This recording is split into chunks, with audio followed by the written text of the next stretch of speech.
A gravel road in southeastern Iowa, mid-July.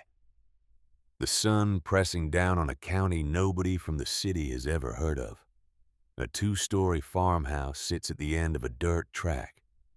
White clapboard gone gray. Wisteria swallowing the south wall. The chickens in the yard scratch like the place still belongs to them. Maybe it does. Inside, at the end of a narrow hallway, there is a door. Oak. Thick. Unpainted. A skeleton key lock. Cool to the touch even in the summer heat. The other doors in the house are pine. Painted white. Plain. This one is something else. Something a man built himself after the house was already standing because he needed it for something the house had not been built for. Nobody has opened that door in 10 years. A suitcase hits the dust at the bottom of the front steps. A girl 17 years old picks it up. I'll write the complete corrected story in one continuous piece, with the soldier reference removed and minor refinements throughout. The suitcase hit the dirt first, then the duffel bag, then the plastic grocery sacks. 1, 2, 3. Tossed out the upstairs window like she was emptying a drawer of things she'd been meaning to throw out for years. Hannah Galloway stood in the middle of the gravel road. 17 years old. Cotton blouse damp at the collar from the July heat. And she watched her whole life land in the dust at her feet without saying a word. Because what was there to say? The curtain in the window moved. Just once. The lace one Lorraine had sewn herself the summer before Hannah's daddy died. The one Lorraine still ironed every other Sunday like it meant something. The curtain moved, then it didn't. Then the window slid shut so quiet you almost missed it. And that was that. The plate did it. Just a white plate. From the dish drainer. Hannah had washed it, dried it, set it back in the cabinet above the refrigerator, the way she'd done 1,000 times since she was tall enough to reach. Except this time Lorraine came in, picked it up, held it to the light, and said, "There's a spot." There wasn't, but there didn't need to be. There was a spot the way there'd been a spot for 13 years. A spot on Hannah. A spot on the bedspread. A spot on the way she chewed her toast. A spot Lorraine had been working her thumb against since the funeral, trying to rub it out, and never could. So now the spot was on the gravel road, with everything she owned. Hannah didn't cry. That part was important. Not because she was tough, because she was empty. There's a difference. Tough people have something left to lose. Empty people just stand there and look at the suitcase and think about whether the latch is still gonna work after that fall. She bent down, snapped the latch open. It worked. Of course it worked. Things made in 1958 worked. That was the thing about old things. They held together. They held together long after the people who bought them stopped holding together at all. She looked through the suitcase. 3 changes of clothes. A pair of canvas tennis shoes with a hole in the right toe. A toothbrush. A hairbrush her mama, her real mama, the one she'd never met, was supposed to have left somewhere. Though Hannah had no proof of that, only the wish. A spiral notebook with the corners bent. And a tin. A tin that used to hold Domino brown sugar. Now it held $42. $42. In ones. In fives. 110 she'd been saving since Easter from babysitting the Hartley twins.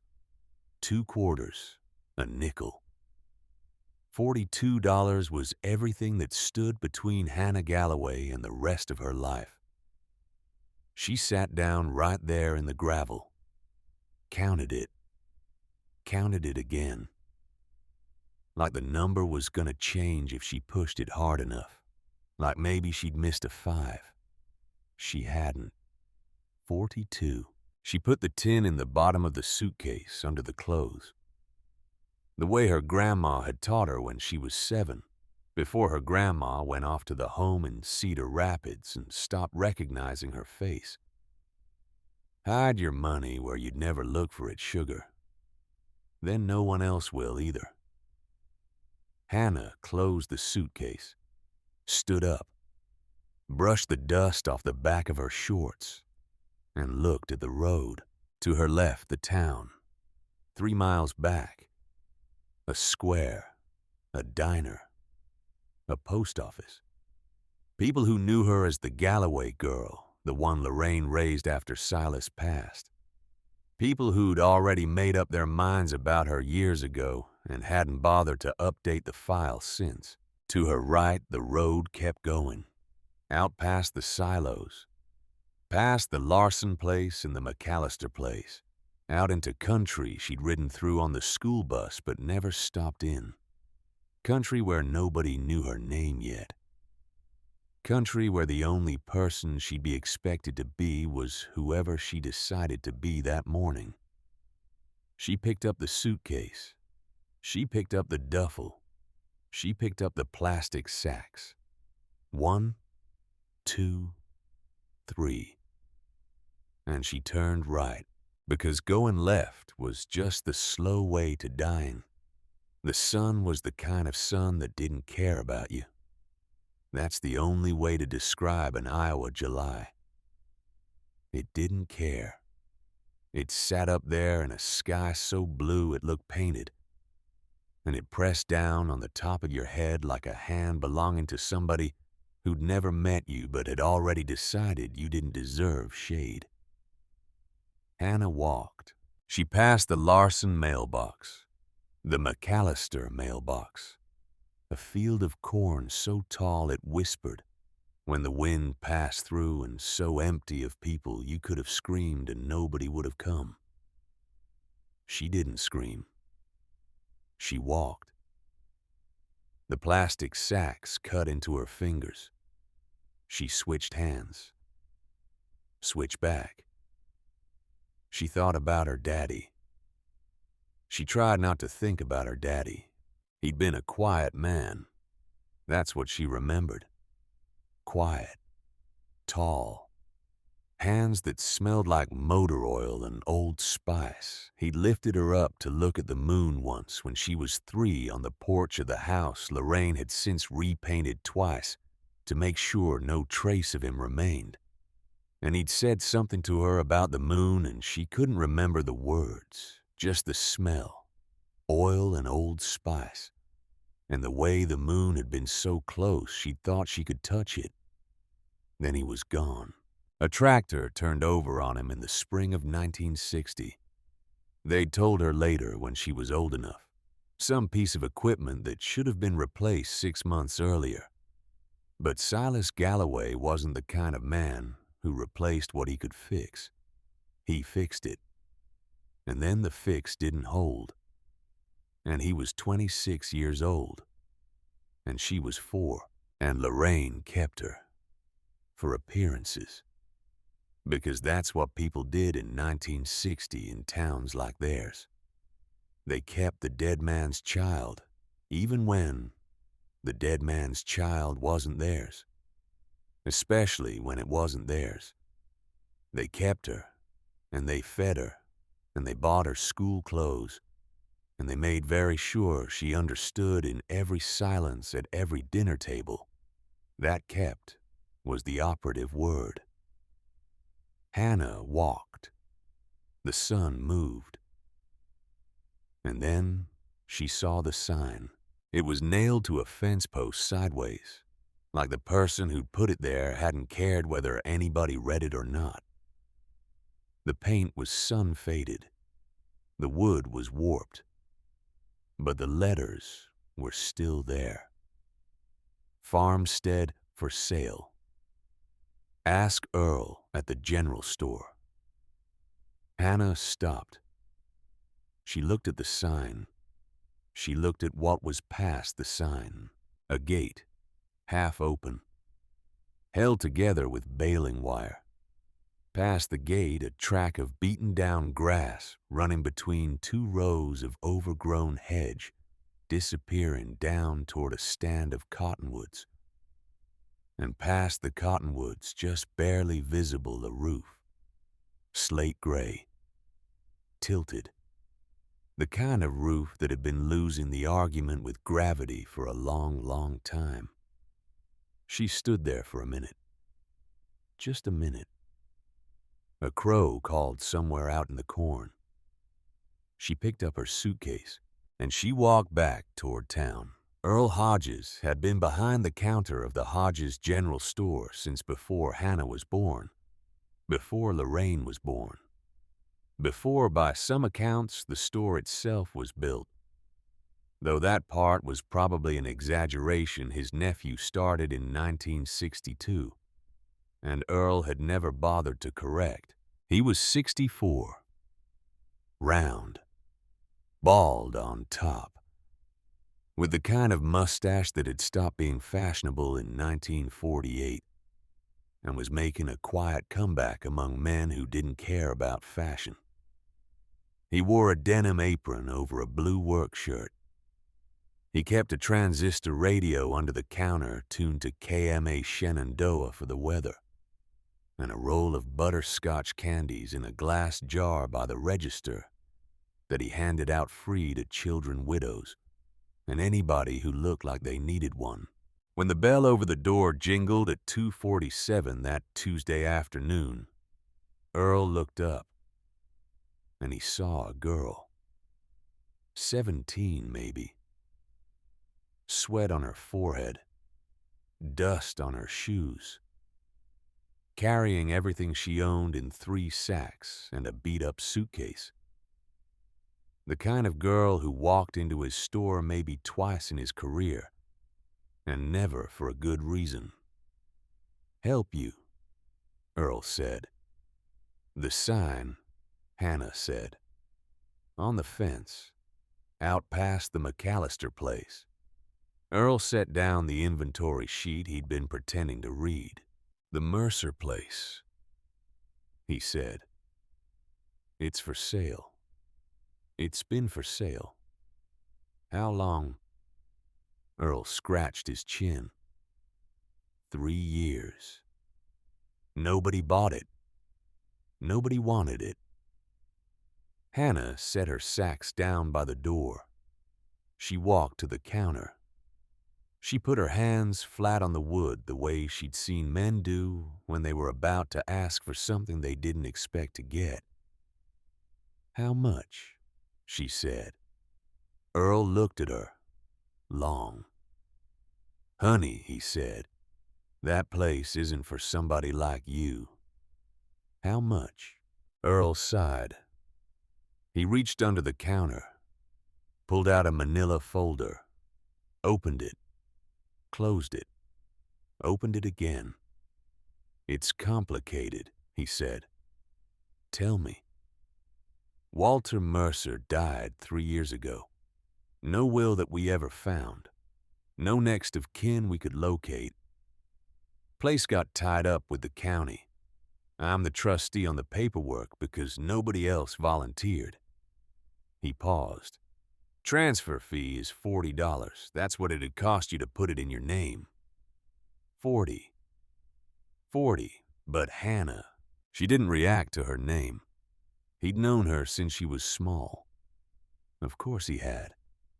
This was that kind of town. Everybody knew her name. That was half the reason she was leaving. "Hannah, there's no power that works. The well needs a new pump. There's a hole in the roof you could throw a cat through. There's a room in there nobody's been in since Walter died, and probably nobody should." He stopped, realized he'd said too much, started again. "It's not livable. It's barely standing. I wouldn't sell it to my own daughter. You don't have a daughter. That's not the point. I have $42, Hannah said. Earl went still. The transistor radio under the counter was playing something tinny. A weather update. Chance of thunderstorms after sundown. He looked at her. She looked at him. There wasn't any begging on her face. That was what got him later when he thought about it. There wasn't any begging and there wasn't any fear. There was just a girl who'd done the math. Earl, she said, I have $42 and nowhere to sleep tonight, and you have a place nobody wants. We can help each other, or we can both pretend we don't see what we're seeing. Earl put a hand over his mouth. He stood there for a long time. Then he turned around, opened a drawer behind him, and took out a key on a brass tag. He laid it on the counter. He pushed the paperwork across. Sign here, he said, and here, and here. She signed. Her handwriting was small, even. The hand of a girl who'd practiced her signature in a notebook because she'd known somehow that one day she was gonna need it. Earl took the 40, counted it twice, slipped it into the cash drawer like he wished he could put it back in her pocket. He pushed the key toward her. There's another key, he said, for the back door. I don't know where it is. Okay. And there's a room in there. You said it's locked. Okay. I never had a key to it. Nobody did. Walter. He stopped. Just leave it alone, honey. Whatever's in there's been in there a long time. Some doors don't want to be opened. Hannah picked up the key, closed her fist around it. The brass was warm.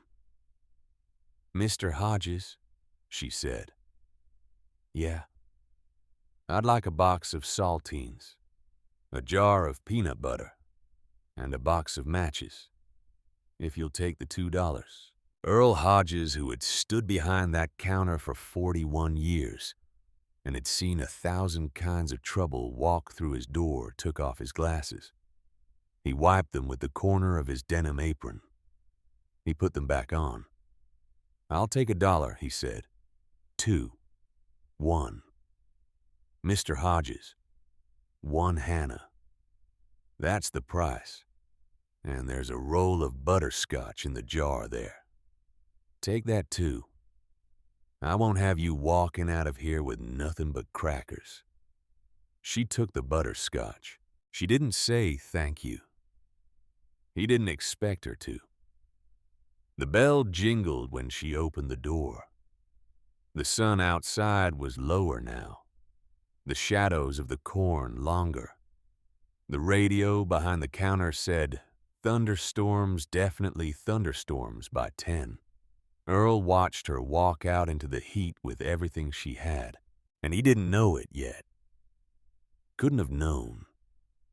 But he was going to lie awake that night thinking about that key, and the room nobody had been in, and the girl who'd just signed her name to it. The track from the gate to the house was longer than it looked. Hannah hadn't expected that. From the road, you could see the roof through the trees and think it wasn't more than a stone's throw. But the track wound.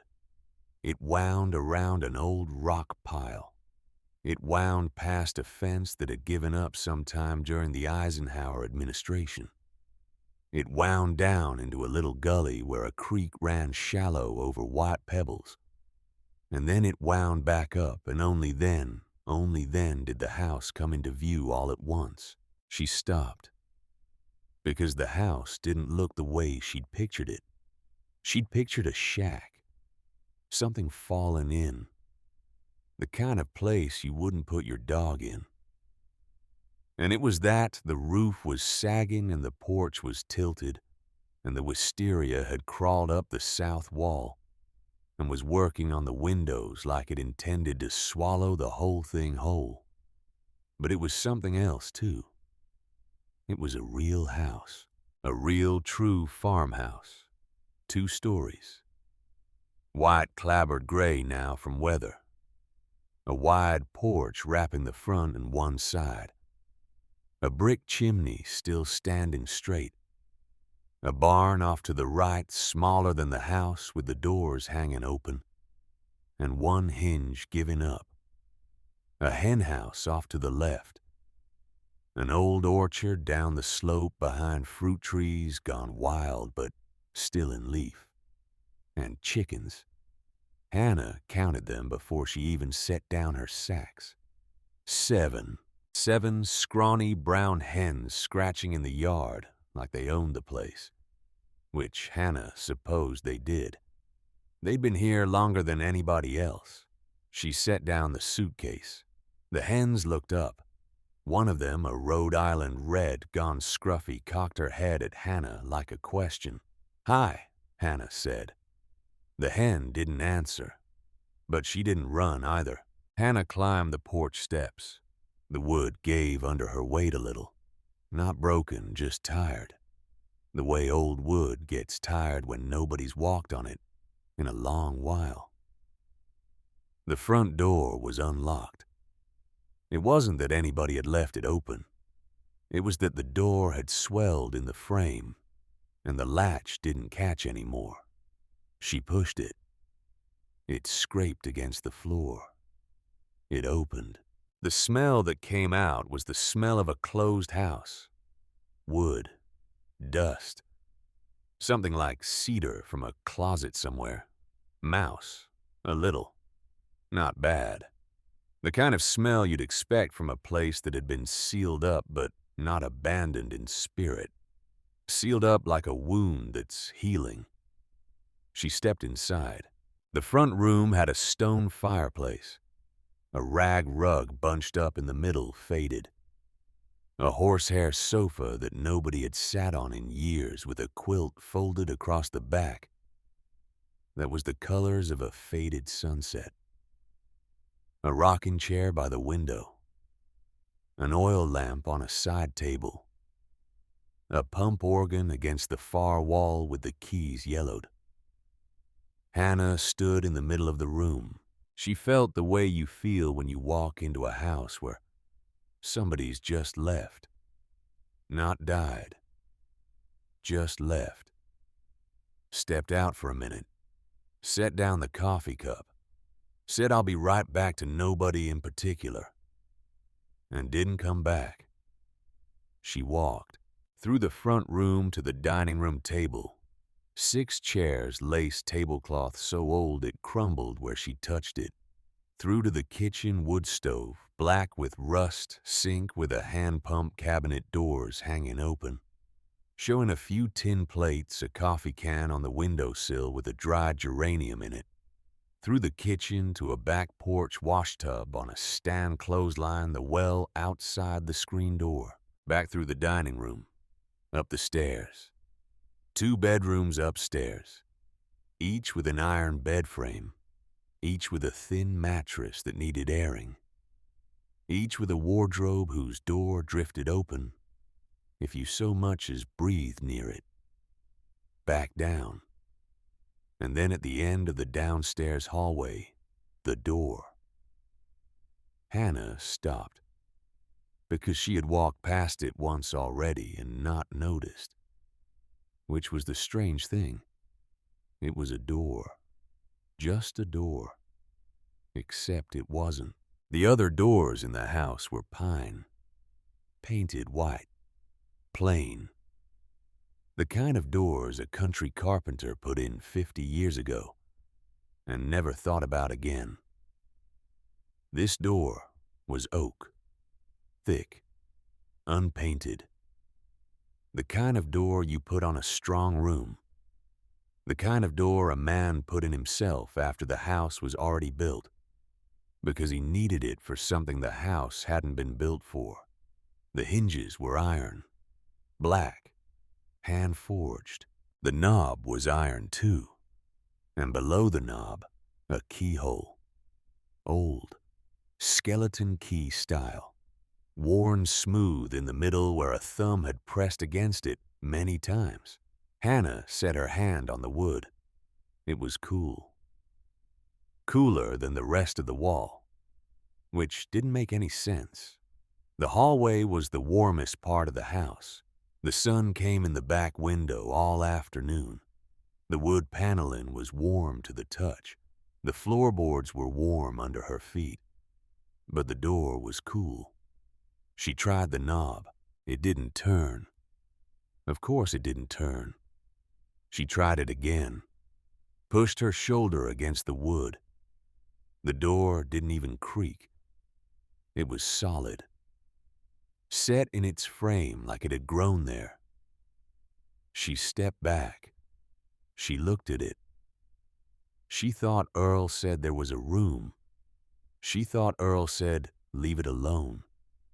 She thought, "I am 17 years old, and I just bought this house for $40, and there is exactly one door in it that I cannot open." And of course there is. Of course there is. She turned around, walked back to the front room, picked up her suitcase, carried it to the smaller of the two bedrooms upstairs, the one with the window that faced east, because she wanted to know where the sun was coming from in the morning. Set her things on the floor, and then she came back down and stood in front of the door again. She didn't know why. She just stood there, and she had the very faint, very stupid feeling, the kind of feeling you can't say out loud without sounding crazy, that the door had been waiting for her. She shook it off. She went to make supper. There wasn't much to make. Hannah took the box of saltines and the jar of peanut butter and sat on the porch steps as the light slid down behind the cottonwoods. She ate the crackers slow. She'd learned a long time ago not to eat fast. Fast eaters ate too much. Slow eaters made food last. The chickens came over to investigate. She broke a cracker, tossed pieces into the dust. They came running, pecked at her feet. The Rhode Island Red got bold and stepped right onto her foot to get at a crumb. Hannah smiled. It surprised her. She hadn't smiled, and she didn't actually know.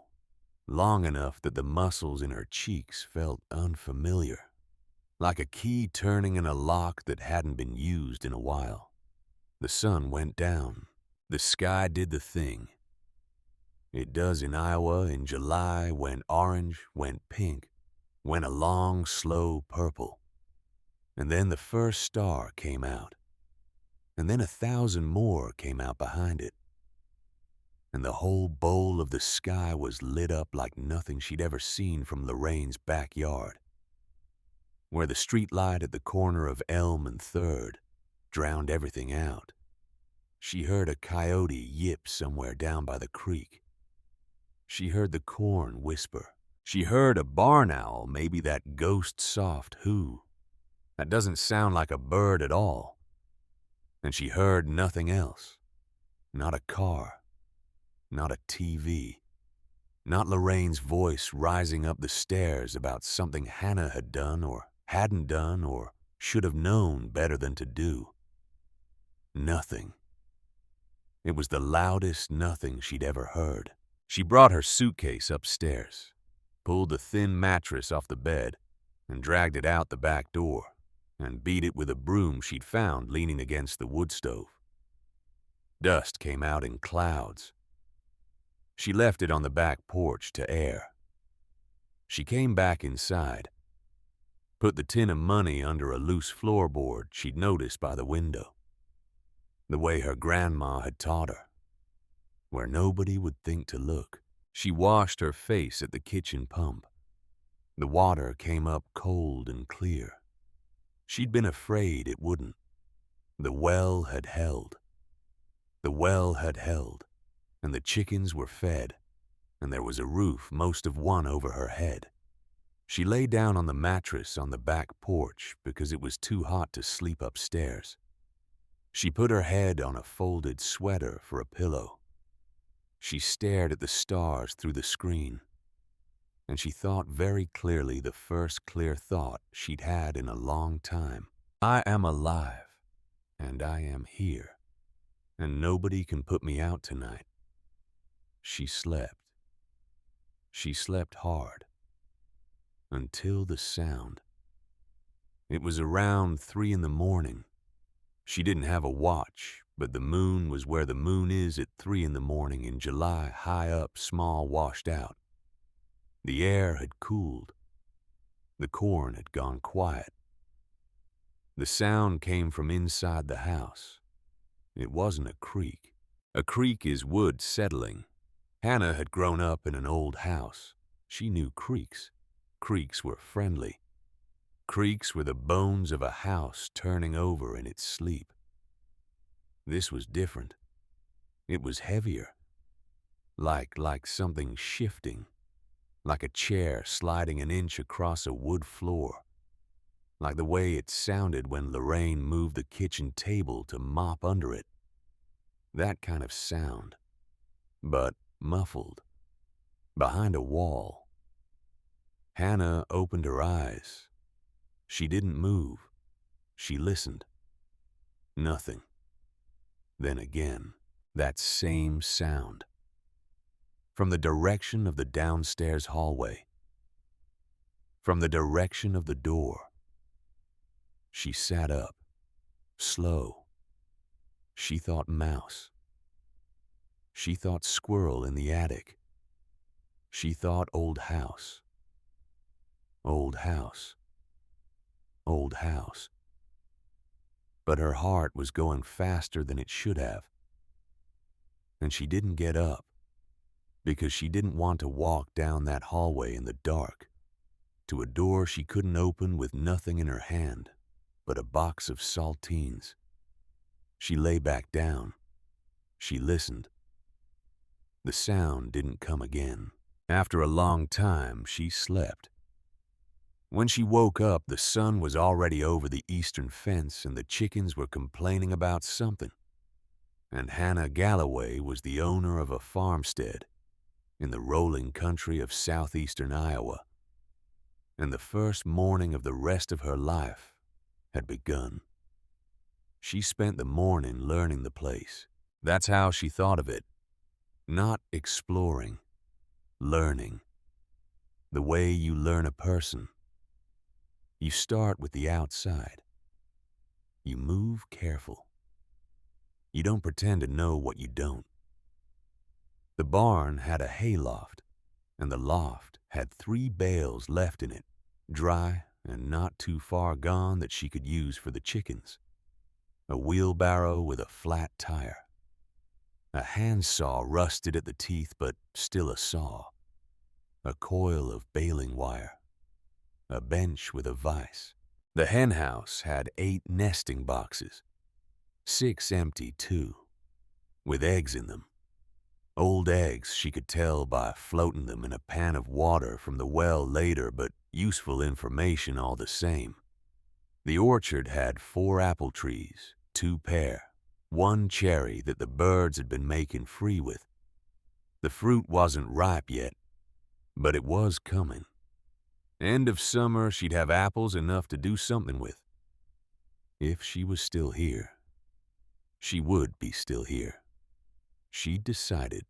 There was a vegetable patch behind the henhouse gone to weeds. But the soil under the weeds was black and crumbly and rich the way river bottom soil gets. There was a tomato vine that had volunteered along the south fence, 3 green tomatoes hanging on. She left them. They'd want another week. There was an outhouse which she had hoped against. There was no avoiding the outhouse. She came back inside around 11. The heat was building. and she stood in the kitchen and looked at the wood stove. The wood stove was where her real work was gonna start, because the wood stove was how she ate. The wood stove was how she boiled water. The wood stove was how eventually, when winter came, and winter was coming no matter how far away it felt right now, the wood stove was how she'd keep from freezing. She lit a fire. She had matches from Earl. She had kindling from a basket beside the stove that somebody, Walter Mercer, she supposed had left full and ready, the way a man leaves a thing he means to come back to. She had 3 split logs from a stack on the back porch. The fire took. Slow at first. Then, with a confidence that surprised her, she set a pot of well water on to boil. And while she waited, she got down on her knees by the stove with a rag and started cleaning. It was the kind of cleaning you do when you're not really cleaning, when you're using your hands to keep your head still. She wiped the side of the stove, wiped under it, wiped the corner where the stove met the wall, behind the stove where the metal sat an inch off the wood paneling because the heat couldn't be allowed to touch the wood. And in that inch wedged in there, brown with old grease almost the same color as the wool, was a folded piece of paper. Hannah saw it. Stopped. She set the rag down. She reached in, worked the paper free with 2 fingers. It was stiff. It had been there a long time. The grease and the heat had cured it almost like leather. She unfolded it, slow, careful. The paper crackled. The handwriting on it was small, tight, slanted to the right. The hand of somebody who'd been taught to write before the war, any war, take your pick. The kind of hand that didn't exist on people her own age. She read it. She read it again. Whoever finds this, God, bless you for having gotten this far. Don't open the room at the end of the hall. Not out of meanness. There are things that need time to be understood. When you're ready, the key is where tomorrow always begins. There was no signature. There didn't need to be. Hannah sat down right there on the kitchen floor, with her back against the wood stove that was now warm against her shoulder blades, with the pot of water just starting to murmur its way toward a boil, with the folded letter open in her lap. Where tomorrow always begins. She thought east, because tomorrow began in the east, where the sun came up.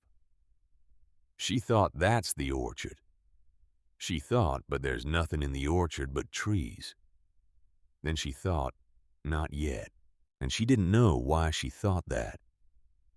But she did. She folded the letter, slid it into the pocket of her shorts. She got up. The water was boiling. She made herself a cup of weak coffee Earl had thrown in a spoonful of grounds in a twist of waxed paper. A kindness she hadn't yet finished registering, and she drank it, standing up at the kitchen window, looking out at the orchard. The apple trees stood quiet in the heat. Whatever was in the orchard could wait. Some things you don't run at. Some things you walk towards slow when you're ready. Edith Brennan showed up at 5 minutes past 2 that afternoon. Hannah was in the side yard repairing a section of fence with a length of baling wire and a pair of pliers she'd found in the barn, and she didn't hear the woman come up the track because the wind had picked up the way it does before an Iowa thunderstorm, and the cottonwoods were all talking at once. Hello, the house. Hannah's head came up. A woman was standing at the end of the track just past the gate. 40, maybe. Dark hair pinned back from her face with 2 tortoiseshell combs. A summer dress, pale blue sprigged with tiny white flowers, and a cardigan over it despite the heat. She carried a basket on one arm. Hannah set down the pliers. "Hi," she said. The woman didn't come any closer. That was the first thing Hannah noticed. Country people came up to your porch. Country people knocked on your door. Country people did not stand at the gate waiting to be invited, unless they weren't sure who they were going to find. "I'm Edith," the woman said. "I'm down the road, the next place east. About a half mile." Hannah. "Saw smoke from the chimney last night and again this morning. Didn't know anybody'd bought the Mercer place." "I did." "You did." It wasn't a question. It was the woman repeating it back to herself, like the words needed a second to fit together in her head. Hannah came over to the gate. Up close, Edith Brennan had kind eyes. That was the first thing about her. Brown, a little tired, but kind in the way of women who'd been kind so long they'd stopped knowing how not to be. She had a smudge of flour on her cheek. She hadn't noticed. "I brought you a few things," Edith said. She held up the basket. Cornbread, some chicken and dumplings, a jar of peach preserves. I figured if you just moved in, you probably hadn't had time to lay in much. You didn't have to do that." "I know. Thank you." Edith looked at her. For a second that lasted just a little too long. "How old are you, honey?" 17. 17.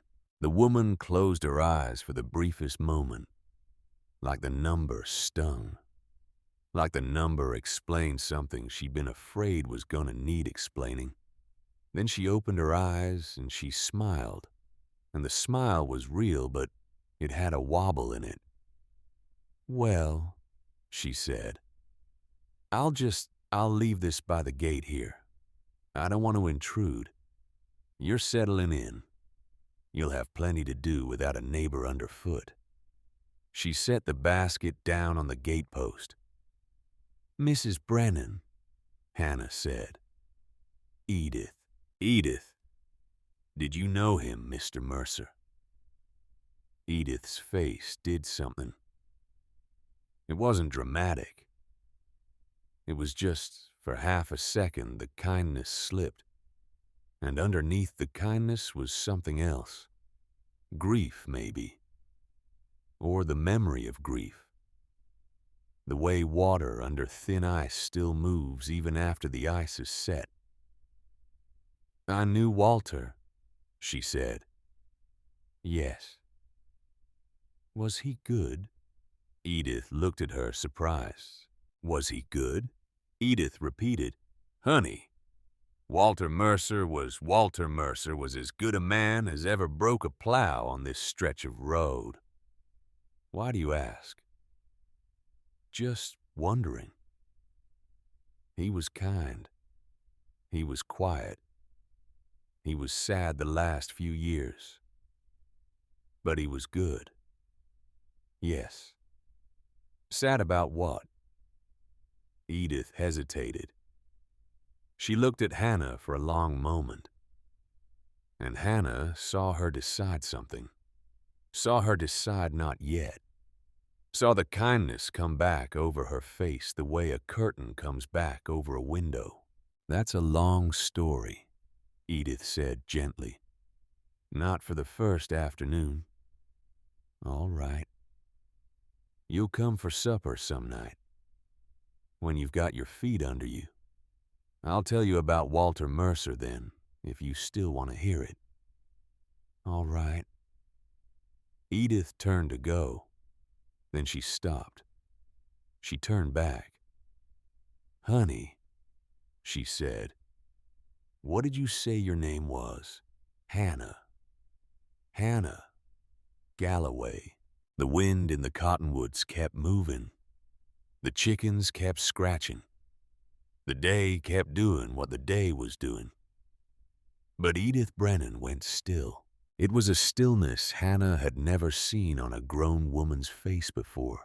The kind of stillness that happens when somebody has just heard something they've been waiting half their life to hear and didn't think they'd ever actually hear.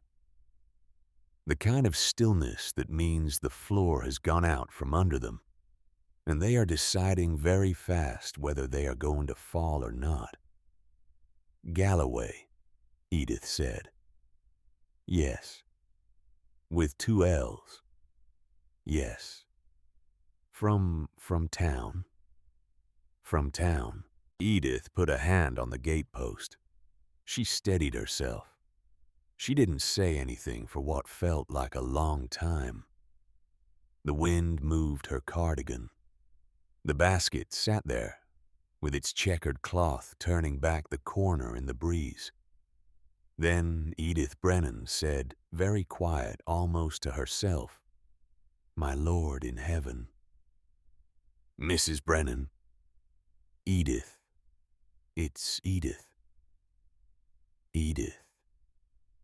Are you all right?"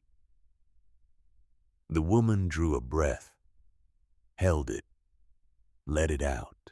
She looked at Hannah, really looked at her this time. Looked at her the way a person looks at a photograph they can't quite place. Eyes traveling. Cheekbones, jaw, the set of the mouth, the curve of the brow. Cataloging. Confirming.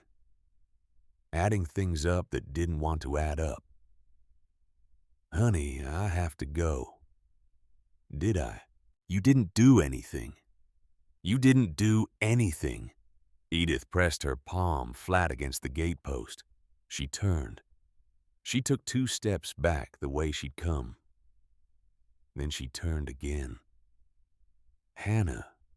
"Yes. You'll be all right tonight. Alone out here." "Yes. There's nothing in the house that scares you." It wasn't a question. It was a question pretending not to be a question.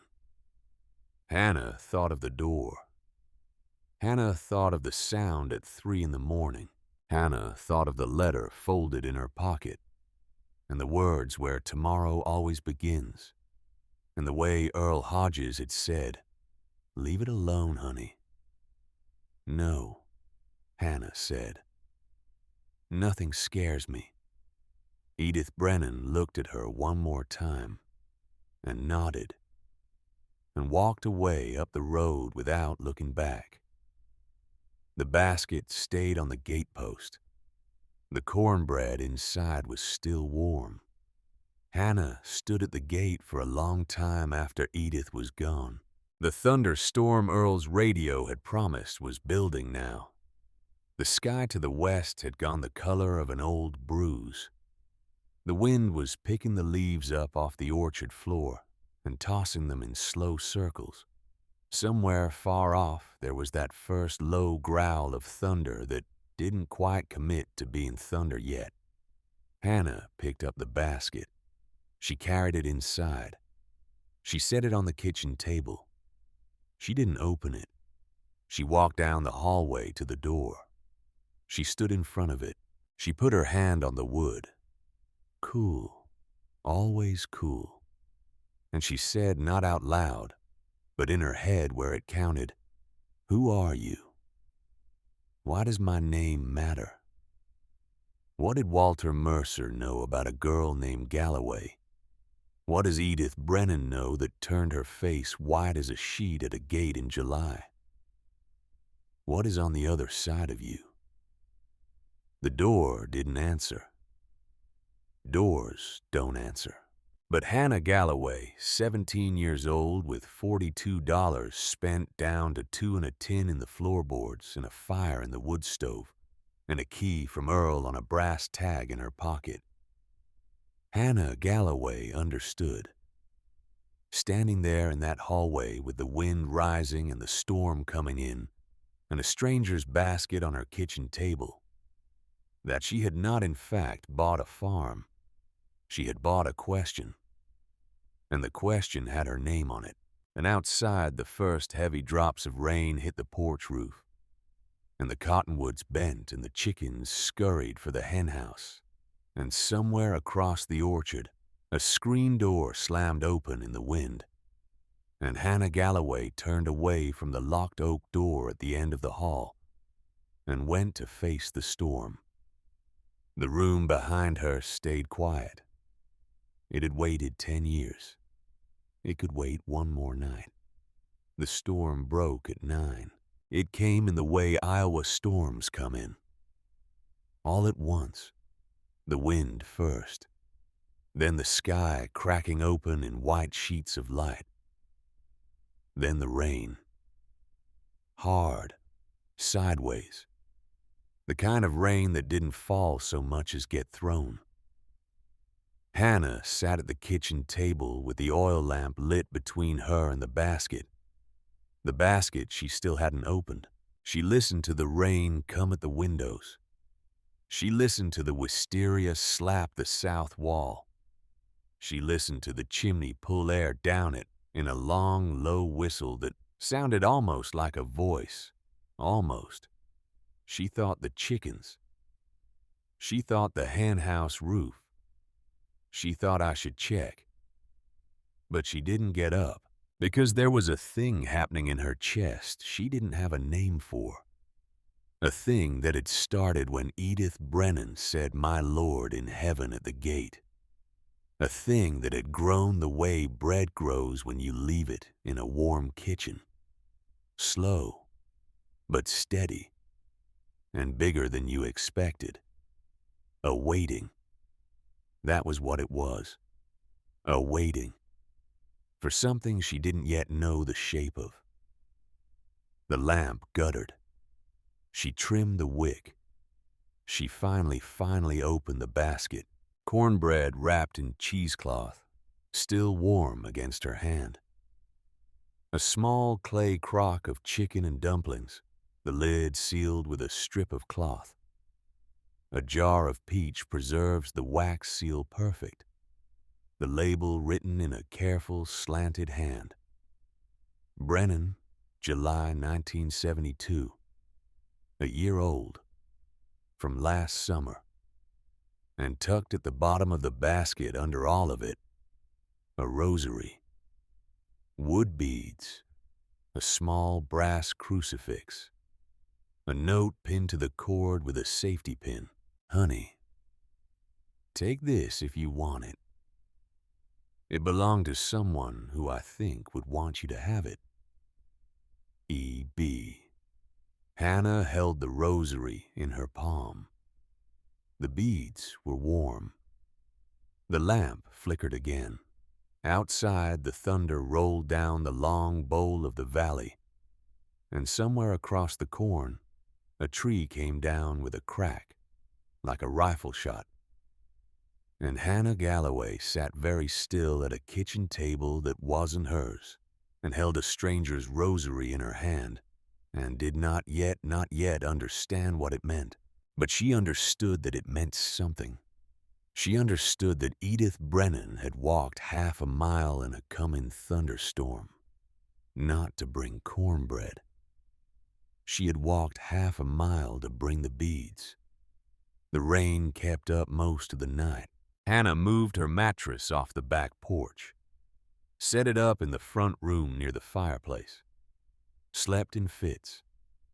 Each time the thunder cracked close, she opened her eyes and looked at the hallway, at the dark mouth of it, at where she knew the door was, the cool oak door with the iron lock. She thought she heard it again around 4. The sound, the sliding sound. But the wind was loud and the house was old, and she couldn't be sure. She went back to sleep. When she woke up, the storm had passed. The world outside was dripping. The cottonwoods were bent. One of the apple trees had lost a limb. She could see it from the front window, a green branch lying like an arm in the wet grass. The chickens were already out picking through what the storm had brought up from the ground. Worms. The chickens loved worms. Hannah loved the chickens. She put on her shoes. She walked outside. The air after an Iowa storm is the cleanest air there is. Hannah stood on the porch and breathed it. Wet earth, wet wood, wet leaves. Something honey-sweet from the wisteria woken up by the rain. And the cool of it after the heat of yesterday, the cool that wouldn't last, but was for one morning a gift. She walked into the orchard. She wasn't planning to. Her feet just took her there, where tomorrow always begins. The east-facing side of the property, the 4 apple trees in a rough row, the 2 pears behind them, the cherry on its own at the end. The grass between them long and wet, soaking her ankles inside 2 steps. She walked between the apples. She didn't know what she was looking for. She walked past the first tree, past the second. The third was the biggest. Its trunk was thicker than the others. Its branches spread wider. An older tree, twice as old as Hannah maybe 3 times. She stopped at the base of it. There were roots coming up out of the soil. Roots that had pushed through the grass over the years and now lay on the surface like fingers. There was no other way to say it. Like long, crooked fingers stretching out from the trunk. Between 2 of the roots, a stone. Hannah stopped breathing because the stone was wrong. The orchard floor was Iowa dirt, black, crumbly, with the occasional small gray rock the size of an egg, the kind a glacier had dropped here 10,000 years ago and forgotten. This stone was bigger, smoother. One face of it had been worn down deliberately by hand until it was almost flat, almost square. Somebody had put it there, on purpose, to mark something. Hannah knelt in the wet grass, her knees soaked through inside a second. She didn't care. She set both hands on the stone. It was heavier than it looked. She had to rock it, then lift, then rock it again. It came up out of the soil with a small, wet, sucking sound, and underneath a shallow hole. In the hole a packet, wrapped in oilcloth, tied with twine. Hannah lifted it out, set it on her lap. The twine was wet. The oilcloth was cracked along the folds, but it held. Whatever was inside had been kept dry. She untied the knot. She unfolded the cloth.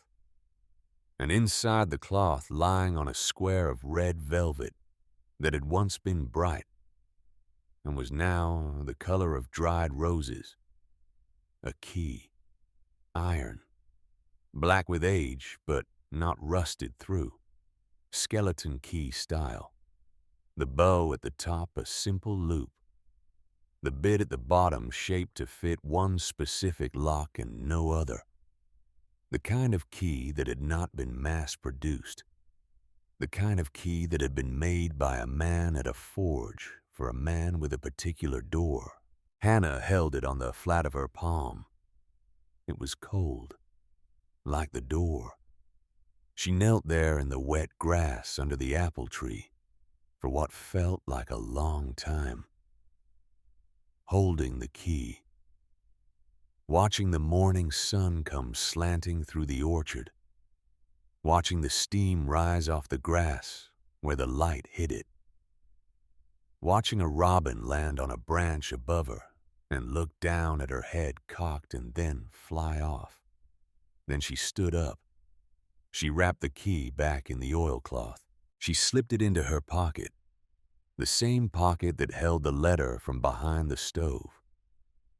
She walked back to the house, slow, slower than she needed to, because she'd waited 2 days for this.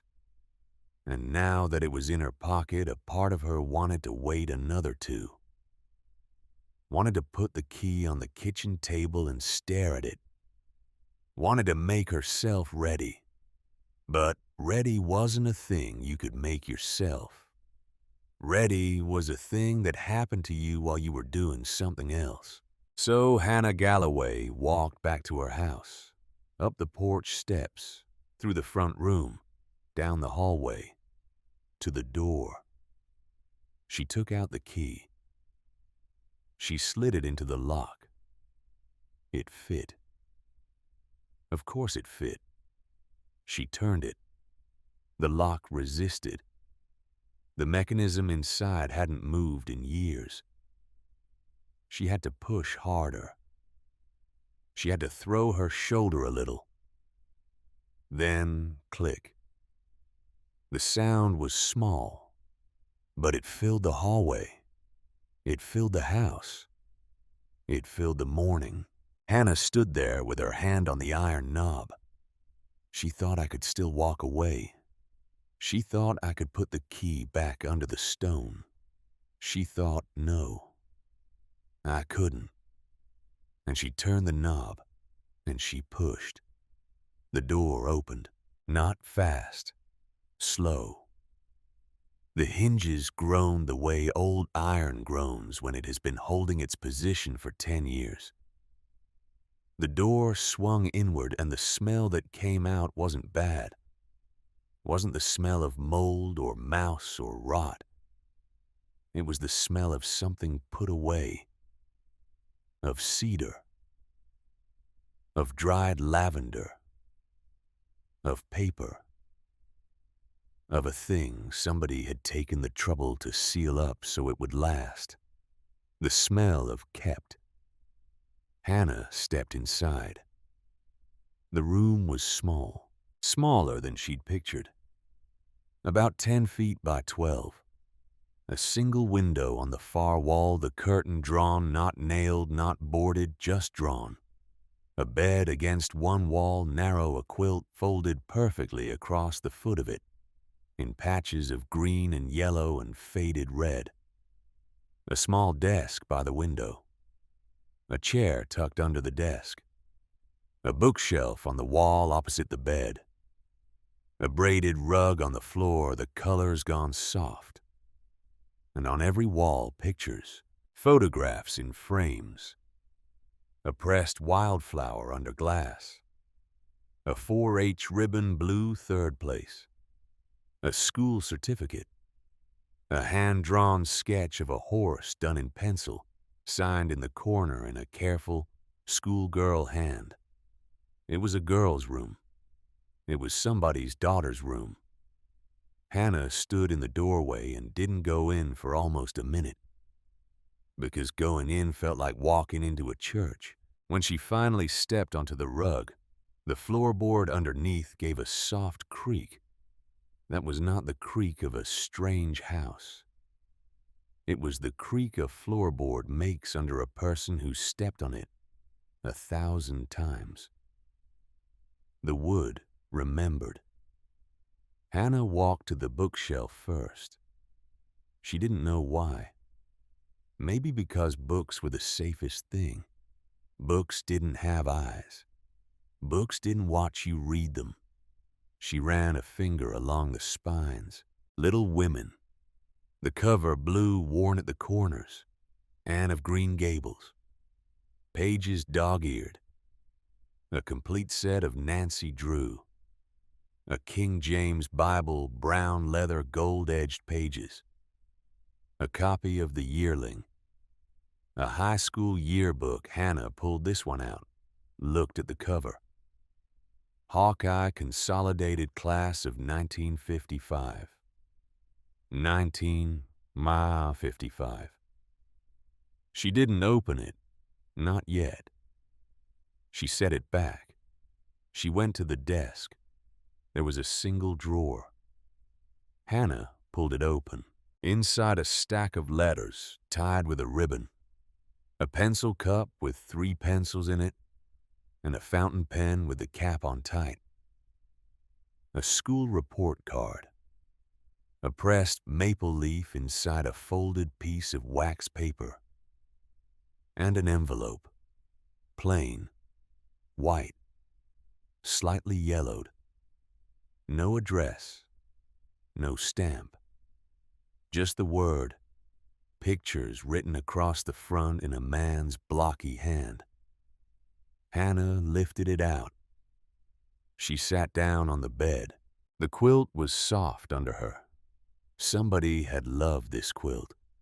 Somebody had washed it carefully, folded it the same way every time. She opened the envelope. Photographs slid out into her lap. 4 of them. The first one, a man, late 30s maybe, standing on the front porch of this house. The same porch. The wisteria smaller, just a few green tendrils starting up the post. He had his hands in the pockets of a pair of work pants. He wasn't smiling exactly, but he wasn't not smiling either. He had the face of a man who didn't believe in cameras but was tolerating one to humor whoever was holding it. Walter Mercer. Hannah didn't need to be told. She turned the picture over. On the back, in the same blocky hand that had written pictures on the envelope, Walter, May 1954. The second picture, a girl, sitting on the same roots Hannah had knelt at this morning, under the same apple tree, looking up at the camera with serious eyes and a small mouth and her hair in 2 braids over her shoulders. She wore a calico dress. Her feet were bare. She was maybe 16. Hannah turned this one over too. Marin, 16. Spring 1955. Marin. Hannah said the name out loud very quietly, just to feel it in her mouth. Marin. It was a strange name. Old country, maybe. Norwegian, the kind of name an Iowa farm girl might have inherited from a grandmother who'd come over on a boat. Hannah had never heard it before. But, Hannah looked at the picture again, looked at the eyes, the set of the mouth, the way the girl held her shoulders, and Hannah understood, without knowing how she understood, that she was looking at a face she'd been looking for her whole life without knowing it. She set the picture down on the quilt. She picked up the third picture. The third picture knocked the air out of her. It was a picture of 2 young people, a man and a woman, 20, 21 maybe, standing in this yard, in front of this house. The man had his arm around the woman's shoulders. The woman had her hand on the man's chest. Both of them were laughing, really laughing. The kind of laugh that doesn't pose for a camera. The kind of laugh that's caught. The woman was the girl from the second picture, older. Hair down now, falling loose around her face. A summer dress. A summer dress not so different, actually, from the one Edith Brennan had been wearing yesterday at the gate. The man. Hannah's hand went up to her mouth. The man was her father. She knew his face. She knew it from the wedding photograph Lorraine kept on the dresser in her bedroom. The one where Silas Galloway stood next to Lorraine in a borrowed suit and didn't quite meet the camera's eye. She knew it from the small frame picture Lorraine had on the bookshelf in the front room. Silas at 26, the last photograph anybody'd taken of him, holding a 4-year-old Hannah on his lap. with one hand and a coffee mug in the other. She knew this face, but she'd never seen it laughing. She'd never seen his face do that, open like that, free like that, with his head tipped back and his arm around a girl who wasn't Hannah's mother. Except Hannah's mother was Lorraine. Except Lorraine had married Silas Galloway in October of 1955. Lorraine had said so. Lorraine kept the dates straight. Lorraine had the marriage certificate framed on the wall in the den, where every guest who came over couldn't help seeing it the way Lorraine wanted. October 1955. Hannah turned the picture over. On the back, same blocky hand. Silas and Marin. June 1955. June. 4 months before October. 4 months before Silas Galloway married Lorraine. Hannah sat on the bed in a room that didn't belong to her and held a photograph that didn't belong to her, and looked at a face that did. Her father's face, laughing with somebody who wasn't Lorraine, in a yard that was today hers. She didn't move for a long time. She was aware of the sun coming through the window in a slanted yellow bar that fell across the foot of the bed. She was aware of a fly tapping at the glass. She was aware of her own breathing slower than it should have been. She was aware of the fourth picture still in her lap, unturned, unlooked at. She picked it up. The fourth picture was of a baby, 3 or 4 months old maybe, wrapped in a white blanket, eyes closed, sleeping. Held in a woman's arms, the arms were all you could see of the woman. The angle was wrong. Whoever had taken the picture had cut off the woman's face. Hannah turned it over. She came. February 1956. That was all. She came. Hannah Galloway had been born in March of 1956. Hannah set the 4 photographs down side by side on the quilt. Walter, Marin, Silas and Marin, the baby. She looked at them. She looked at them. She looked at them. And from somewhere very far away from inside herself, from a place she had not known had a voice. She heard a small, dry sound that turned out to be her own laugh. Not a happy laugh. The other kind. The kind that comes out when the universe shows you a magic trick you didn't ask to see.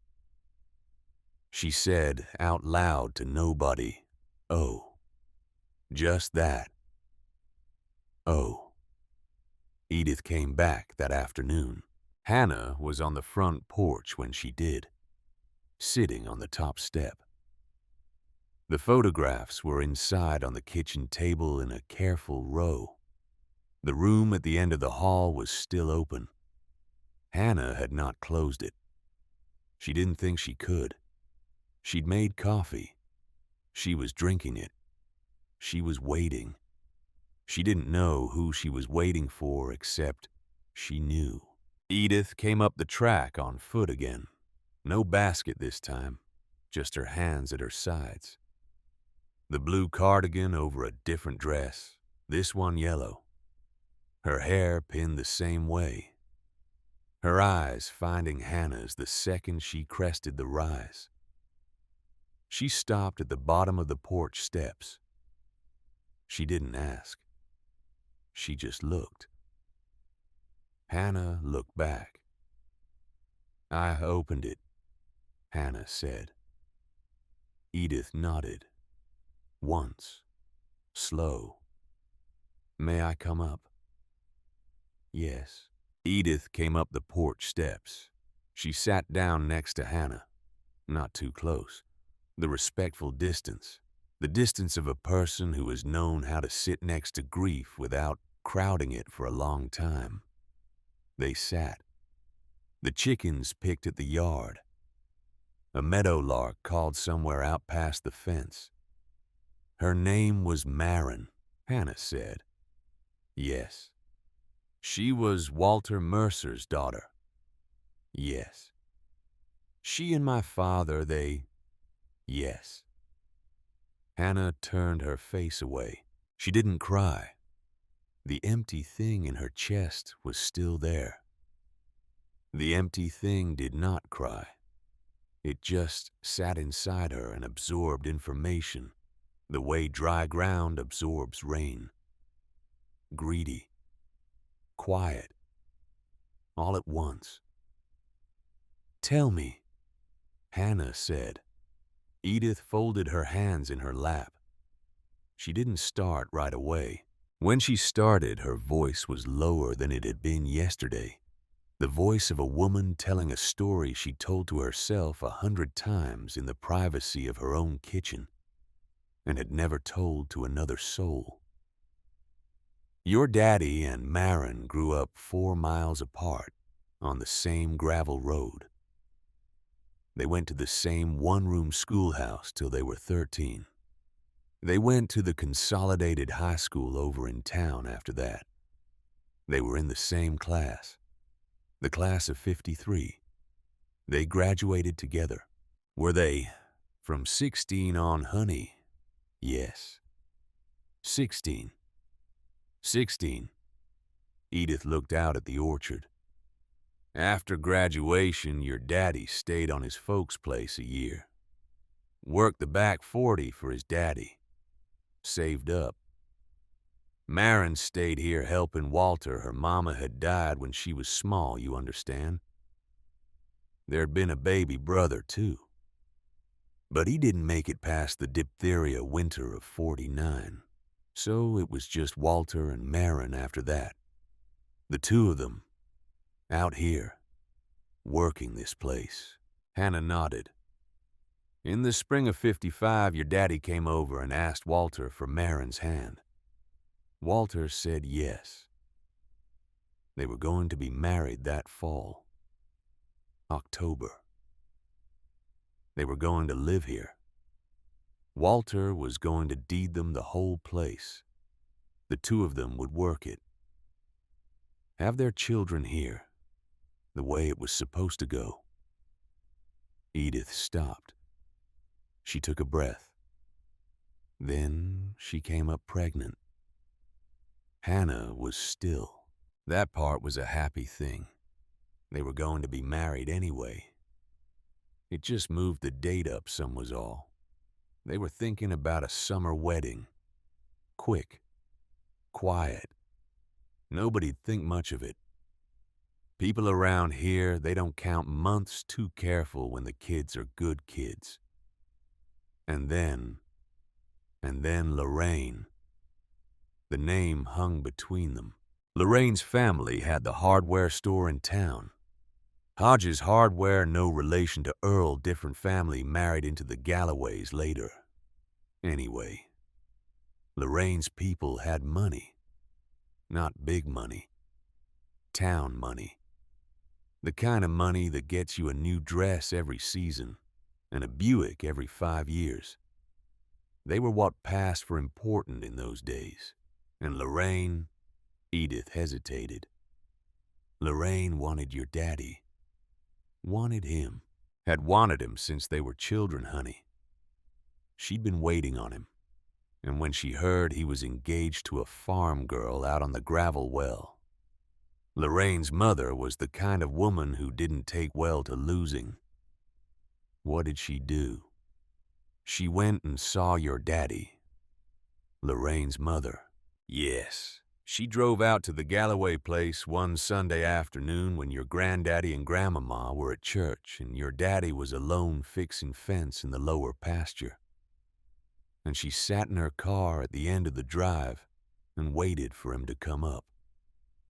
And when he came up, she rolled the window down, and she told him a great many things. About Maren, about Walter, about what their life would look like married out here on 160 rough acres with nothing but each other to lean on. She told him he'd be poor all his life. She told him his children would be poor. She told him Maren was a sweet girl.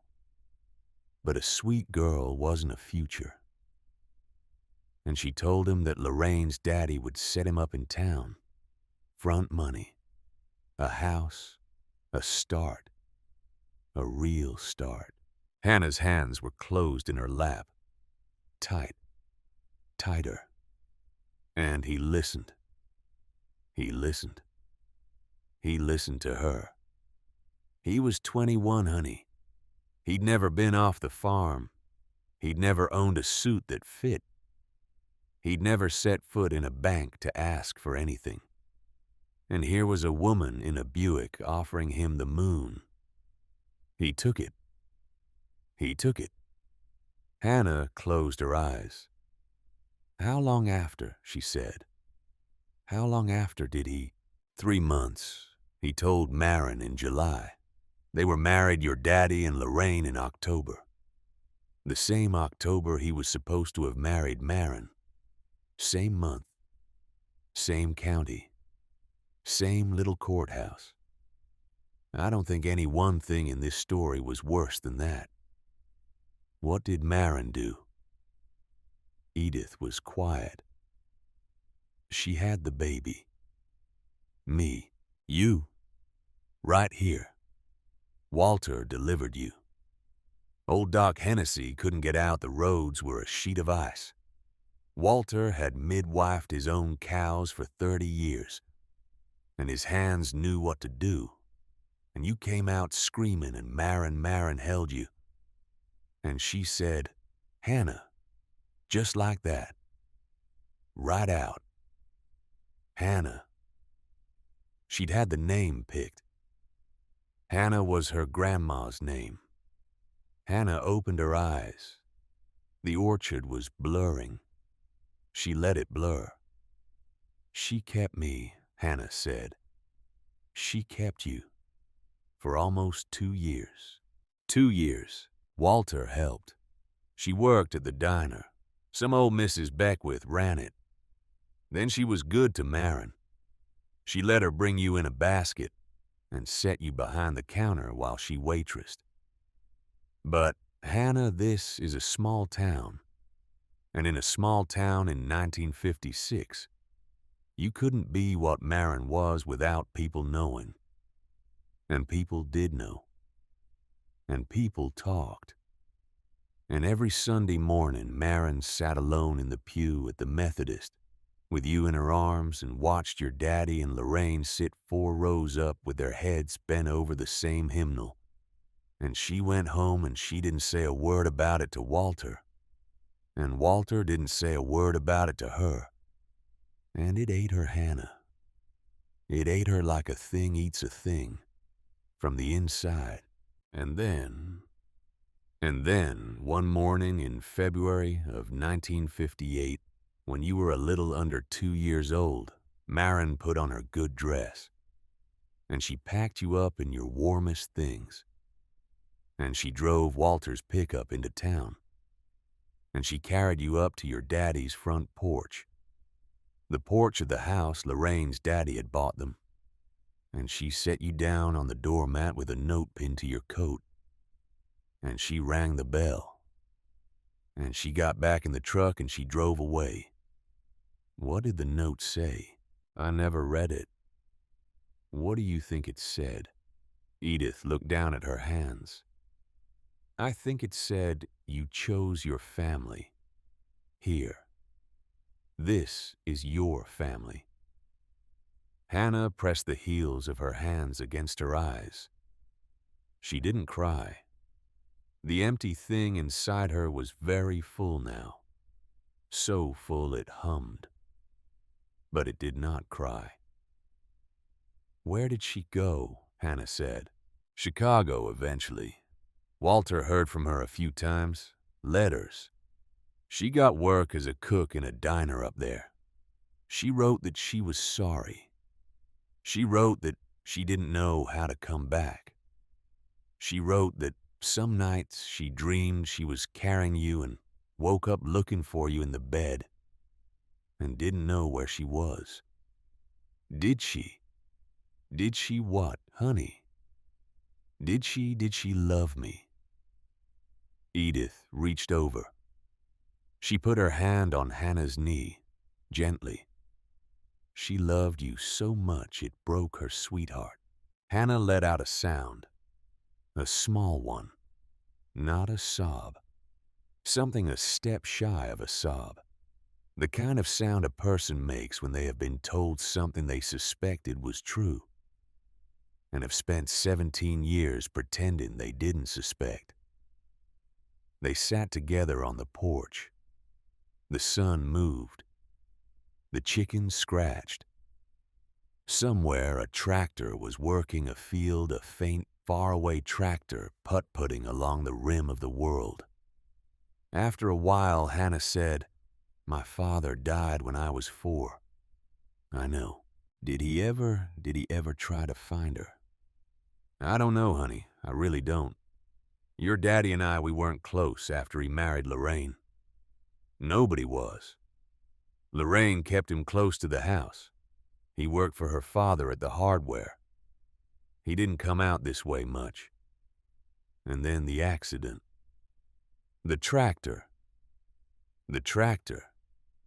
He was 26. He was 26. And then Lorraine kept me. And then Lorraine kept you. Did Marin know that he died?" "Yes." Edith hesitated. "I don't know. I don't think Walter told her. I think Walter was afraid she'd come back and try to take you. And Lorraine had legal claim to you by then. Your daddy had put you on his and Lorraine's papers when you were a few weeks old. Said you were theirs. To protect you from talk. I think Walter was afraid Marin coming back would just be one more way for her to be hurt. So she might not know. She might not know." Hannah looked at the orchard, the apple tree where the key had been, the pear trees behind it, the cherry on its own at the end.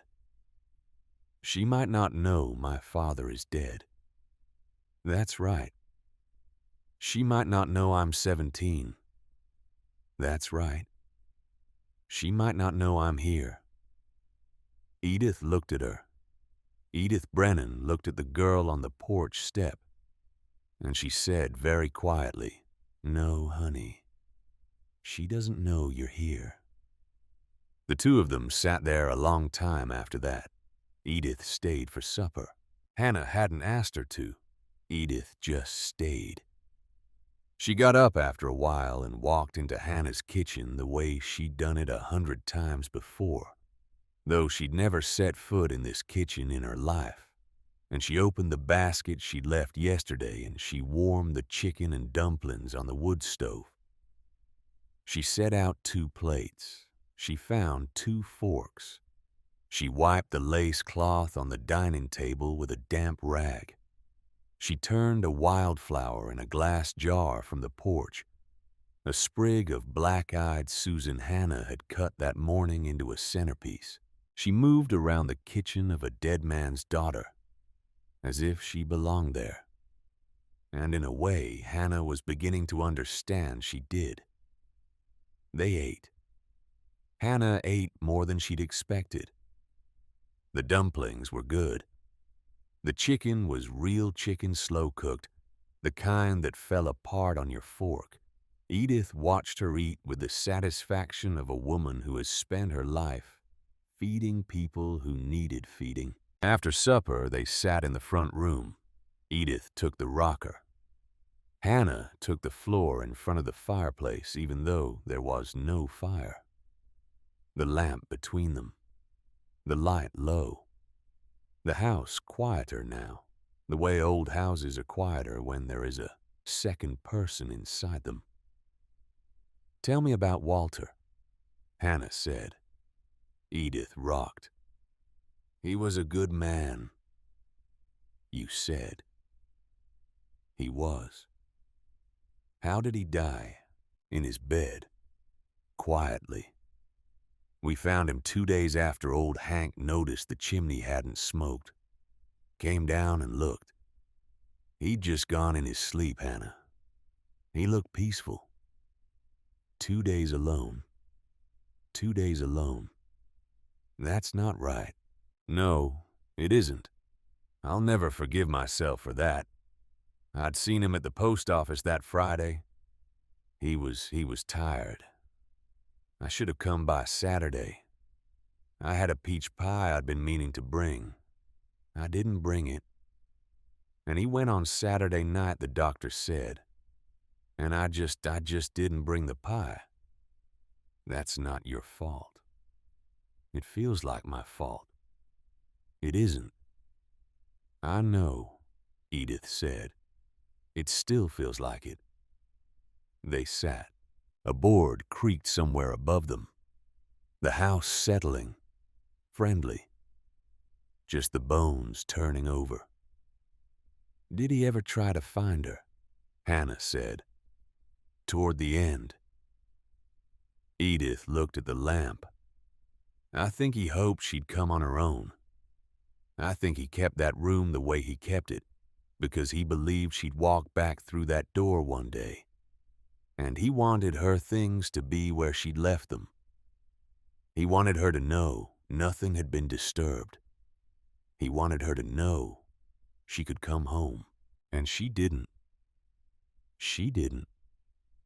He died waiting. He died waiting. Hannah looked at her hands. I'm 17, she said. Yes. I have a mother who's alive. Edith was very still. Yes, honey. I have a mother who's alive somewhere. Yes. Who I have never met. Yes. Whose father just died without knowing I was anywhere.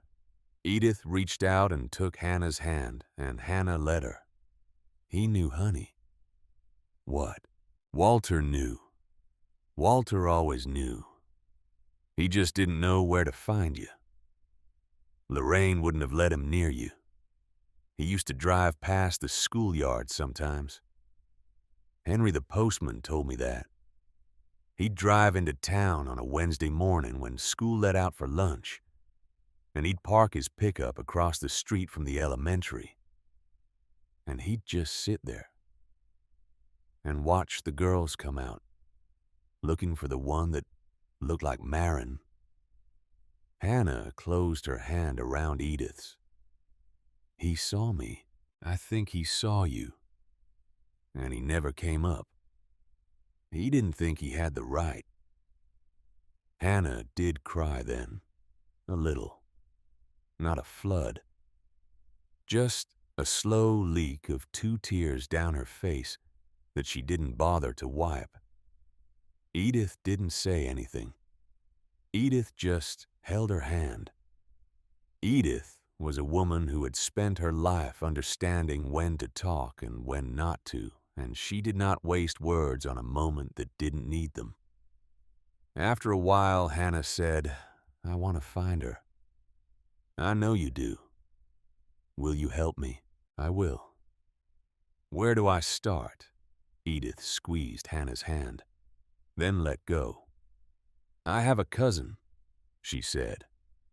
Cousin Linnea lives up in Davenport.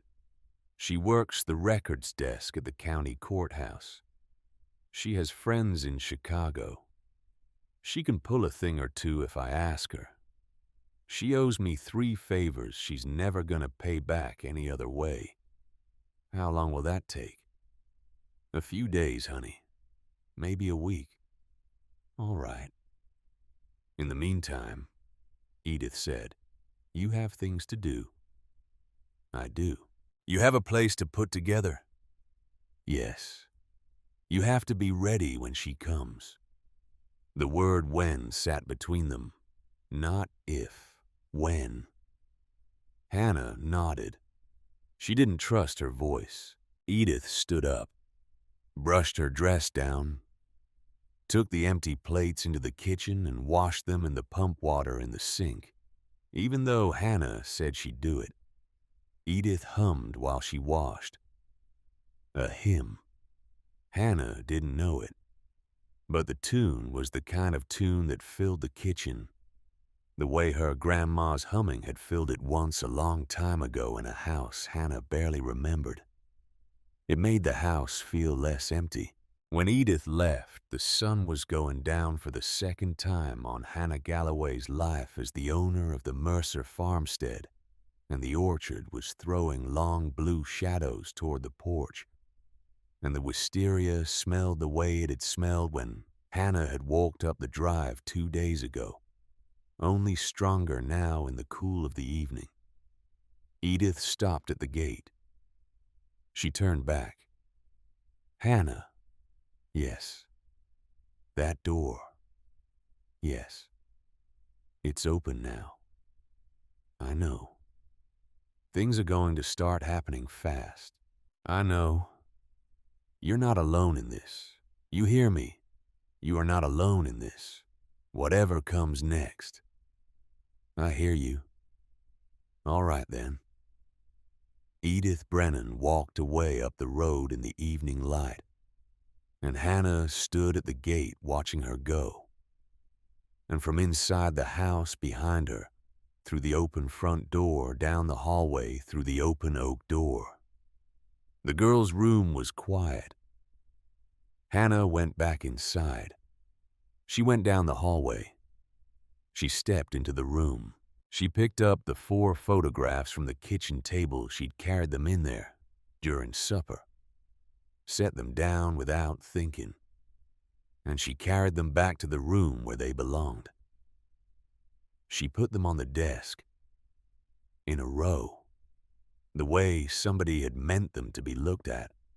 Walter on the porch, Marin in the orchard at 16, Silas and Marin laughing in this yard, the baby in the blanket, Hannah. Hannah sat down on the bed. She put her hand on the quilt, and she said out loud to nobody, to the 4 walls, to the photographs, to the woman somewhere in Chicago who had set her down on a doormat 17 years ago and gone away. All right. Just that. All right. She didn't close the door when she went out. She would never close it again. She slept that night in the small upstairs bedroom with the east window, and the moon came up over the cottonwoods and laid a long silver square across her bed, and she dreamed of an apple tree with a stone under it, and a woman in a calico dress standing on the porch of the diner in Chicago, looking out at the rain. And when Hannah woke up at 5 in the morning, the dream did not let her go right away. She lay in the silver square and watched the moon move. And she thought, I have a name. I have a mother. I have a house. I have a story. And she thought, very small, very deep in the part of her that had been empty so long she'd forgotten she had it, I am not the spot on the plate. I never was. The week that followed was a long week. Hannah worked. The work helped. The work was the only thing that helped. She mended the section of fence she'd started before the storm. She climbed up onto the porch roof with old Hank, who had heard there was a girl on the Mercer place from Earl, and had come over without being asked. And the 2 of them patched the worst hole with a sheet of tin Hank had pulled out of his own barn that morning. He wouldn't take payment. He took 2 eggs. She cleaned the kitchen down to the floorboards. She washed the quilt from the small room in the washtub on the back porch and hung it on the line. She watched it dry. She didn't go into the small room every day, but she did go in. She'd sit on the bed. She'd open the yearbook. Hawkeye Consolidated Class of 1955. She'd find the page with Marin on it. Marin Mercer. Glee Club. 4-H. Smiling eyes, gentle ways, off to make her meek. And next to her, 3 rows up the same page, Silas Galloway. Track. FFA. Quiet as a hawk and twice as sharp. She'd close the yearbook. She'd open the letters tied with the ribbon. She'd read them slow. The letters were from Marin to Walter. 6 years' worth. Postmarked Chicago. Some short. Daddy, I am well, the rent is paid. The cold here is something else, I love you, Em. Some long pages of cramped handwriting about a city Hannah had only ever seen in photographs in Life magazine. The L train. The cold off the lake. The way the snow turned black at the curbs by January. The diner she worked at Trudy's on Cermak, 12 hours a day. My feet feel like fence posts, but the tips are decent. The roommate she had. Annette, a Polish girl, very kind, sings in the kitchen. The loneliness she didn't name, but that bled through every line. In one letter dated 1962, 6 years after she left, Marin wrote, Daddy, the girl would be 6 now. I think about her every day. Don't tell me about her. I can't bear it. But I think about her. Please don't tell me. In another dated 1969, Daddy, I had a dream about Mama last night. She was standing in the kitchen by the wood stove. She was looking for something. I knew in the dream what she was looking for, but I couldn't say it. I woke up and I couldn't breathe. I am writing this at 4 in the morning. Don't worry. I am all right. I am always all right. I just need to say her name to somebody who knew her. Mama. Mama. There. M. Hannah read these by lamplight. She read them at the kitchen table. She read them sitting in the rocker by the window of the small room. She didn't cry over them. The empty thing in her chest was less empty every day, but it was not yet the kind of full that cried. That would come. On the 7th day, the next Wednesday after the Wednesday, Hannah had bought the farm. Edith came back up the track, walking fast, not running. Edith Brennan was not a woman who ran, but walking with the kind of purpose that was the closest a 40-year-old farmer's wife came to running. She had a piece of paper in her hand. Hannah was in the yard, hanging laundry. She turned. Edith stopped at the gate. She held up the paper. Cousin Linnea came through. Where? Chicago. Cermak Road still. Same neighborhood. She works at a diner there, Vincenzo's now, not Trudy's. Trudy's closed in '68. But she's there. She's still there. She's alive. She's alive. You have a number. I have a number. Hannah set down the basket of wet laundry. She crossed the yard. She took the paper. She looked at the number on it. 10 digits. A 312 area code. The exchange and the 4 numbers after, written in Edith's neat schoolteacher hand. She looked up at Edith. Edith looked back. The two of them stood on either side of the gate as the wind moved through the cottonwoods. "Earl has the phone," Edith said. "I know. It's the only one in 5 miles. He'll let you use it. I know. You don't have to do it today. I know. You can wait until you're ready." Hannah folded the paper. She slid it into her pocket. The same pocket that had held the letter and the key.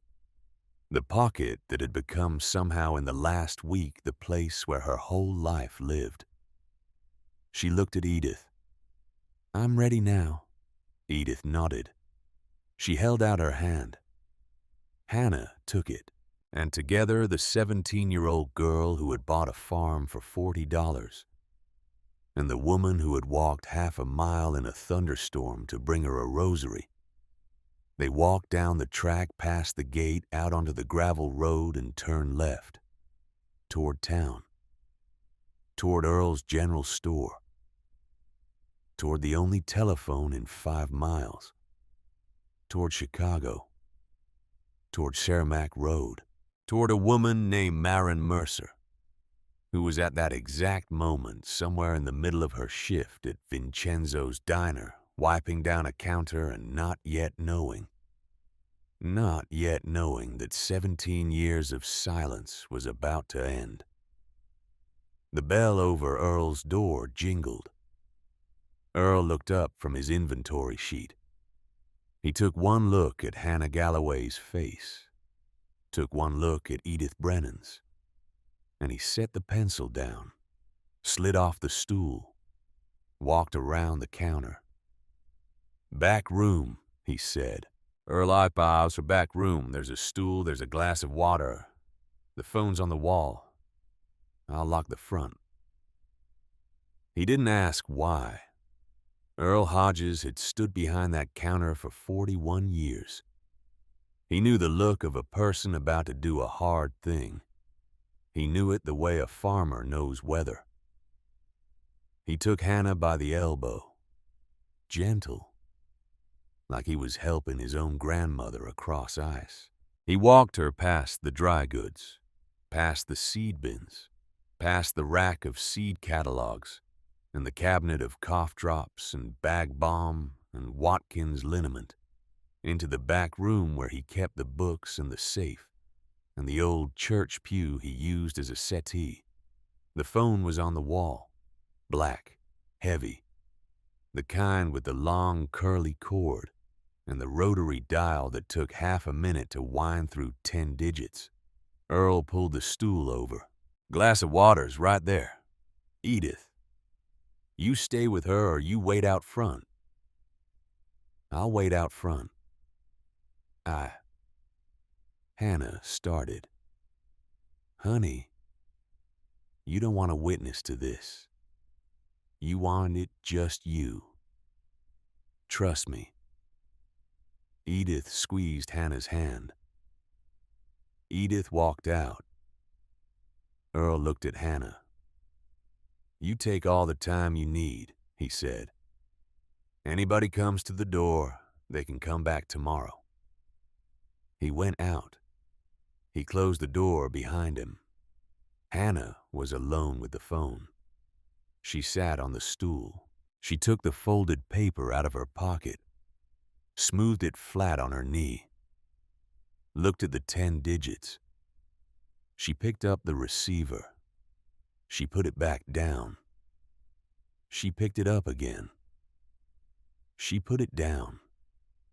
She thought, what am I going to say? She thought, I don't know what to say. She thought, hello, you're my mother.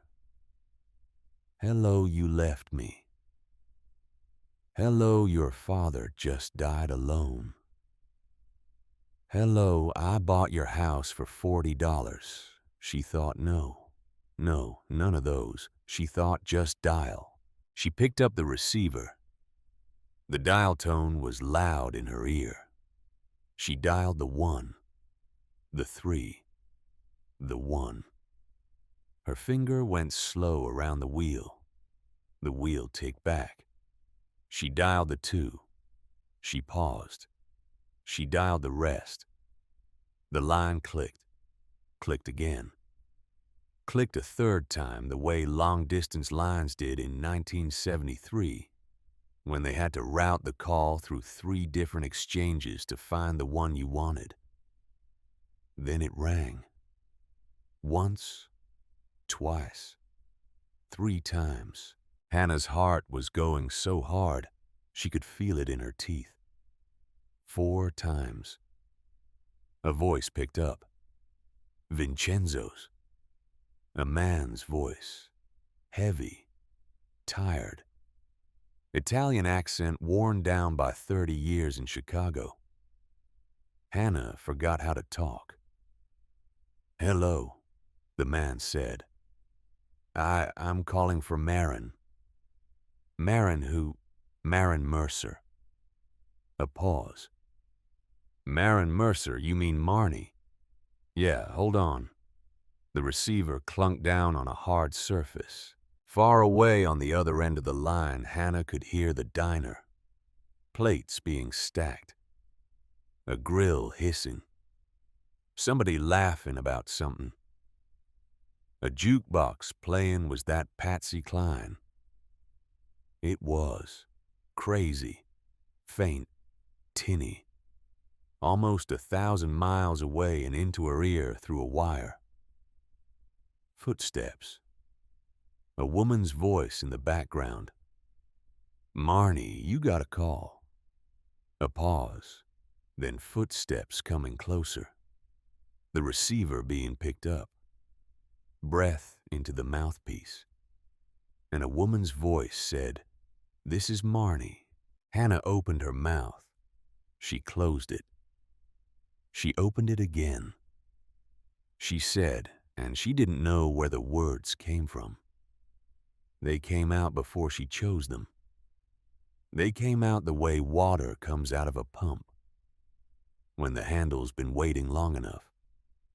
"I'm calling from the farm." A silence on the other end. A silence so complete that Hannah thought the line had gone dead. Then a small sound. A small broken sound. Not a word. The sound a person makes when they have stopped breathing without meaning to and have just now remembered to start again. "Which?" the woman said. "Which farm?" "The Mercer farm. Your father's farm." Another silence. Then the voice, different now, smaller, thinner. The voice of a woman who is sliding down a wall in a back hallway of a diner on Cermak Road and doesn't know yet that she's doing it. Who is this? Hannah looked at the wall. She looked at the calendar Earl had pinned up. July 1973. Hodges General Store. Where friends meet. She said, "My name is Hannah Galloway." The line went so quiet, Hannah could hear the long-distance hum behind it. Then she heard the woman start to cry, not loud, quiet, the way a person cries who has been holding a thing inside her body for 17 years and has just been given permission by a single sentence over a wire to set it down. "Oh," the woman said. Just that. "Oh." Hannah closed her eyes. The empty thing in her chest filled up. All the way up. To the brim. "You're 17, the woman said. "Yes." "You're 17 years old." "Yes." "Are you all right?" Hannah laughed. She didn't know why. It just came out. Wet and small. "I'm all right." "You're at the farm." "I'm at Earl's, on his phone. But I live at the farm now." "You live—" "I bought it from the county a week ago. It's a long story." "You bought my father's farm?" "Yes." "With what?" with $40. A sound on the other end, half a laugh, half a sob. The sound of a woman who has been told the most impossible thing she will ever hear and has decided to believe it. "My father is dead," the woman said. It wasn't a question. Yes. How long? 3 years. A long breath. I knew. You knew. I came 3 years ago. I came on the bus. I got to town. I went to the diner. Mrs. Beckwith's daughter was running it by then. She told me. He'd been gone a week. I couldn't get out of the chair. I sat in that booth for 2 hours. And then I got back on the bus. I went back to Chicago. You came. I came. You came back. I came back, Hannah. I came back. I was too late, but I came back. Hannah put her forehead against the wall. She didn't say anything for a minute. Marin didn't say anything either. The two of them just breathed at each other across 900 miles of telephone wire. And it was the loudest silence Hannah had ever sat inside. Then Marin said, "Tell me what you look like." Hannah laughed. Wet again. I'm tall. Sort of. I have brown hair. It's longer than it should be. I have my daddy's chin. You have your daddy's chin. That's what people say. A pause. You have my hands. What? You have my hands. I'd bet money. The Mercer hands. Long fingers. A knuckle that goes up too high on the pointer. Hannah looked at her hand on the receiver. Her pointer finger. The knuckle that went up too high. The one Lorraine used to call ugly. The one Lorraine used to say made her hand look like a man's. Yes, Hannah said. I have your hands. Marin cried again. Quiet. For longer this time. Hannah let her. The line hummed. Patsy Cline finished on the jukebox 1,000 miles away. Something else came on. Hannah couldn't tell what. Hannah, yes. I don't know what to say to you. I know. I have practiced this conversation in my head for 17 years, and I do not know what to say to you. I know. I am sorry. I know. You don't have to say you forgive me. I am not asking you to forgive me. I am telling you I am sorry. There's a difference. I know there's a difference. All right. All right. Hannah. Yes. Why did you call? Hannah thought about that. She thought about it for a real second. Not the kind of second where you already know the answer and are just letting it sound considered. The kind of second where you have to find it. Because there is a room in your father's house, she said, and the door was locked. And I found the key. And I opened it. And I saw who you were. And I wanted to know. Wanted to know what? Why you left me. Oh, Hannah. And I want to know if you'd come back to see it, to see the farm, to see what's left of him, to see me. If you could stand it. If you would. The silence on the other end this time was different. It was the silence of a person making a decision. Yes, Marin said. Yes, I will come. When? I have to give notice. I have to pack. I have rent. Give me a month. A month? Or sooner. Sooner if I can. All right. Hannah. Yes. Don't change anything. What? In the house. The room. Don't change anything. Leave it. Just leave it the way it is until I get there. I will. All right. All right. All right, my girl. Hannah closed her eyes. My girl. She had not in 17 years on the earth been called my girl. Not once. All right, Hannah said. They hung up. She sat on the stool in Earl's back room with her hand on the receiver, and she didn't move for a long time. She didn't cry. The empty thing in her chest was so full, it had gone past needing to spill. It was just sitting there, inside her now. Warm, heavy, hers. When she came out of the back room, Earl was at the counter and Edith was in the rocker by the door, and they both looked up at her at the same time, and neither one of them asked. She's coming, Hannah said. Edith stood up. Edith crossed the floor. Edith took Hannah Galloway in her arms and held her. And Hannah, who had not been held in 17 years by a woman who meant it, stood there and let herself be held. Earl turned around so he wouldn't watch. He polished a jar of pickles that didn't need polishing. He polished it for a long, long time. The next 2 weeks were the strangest 2 weeks of Hannah's life.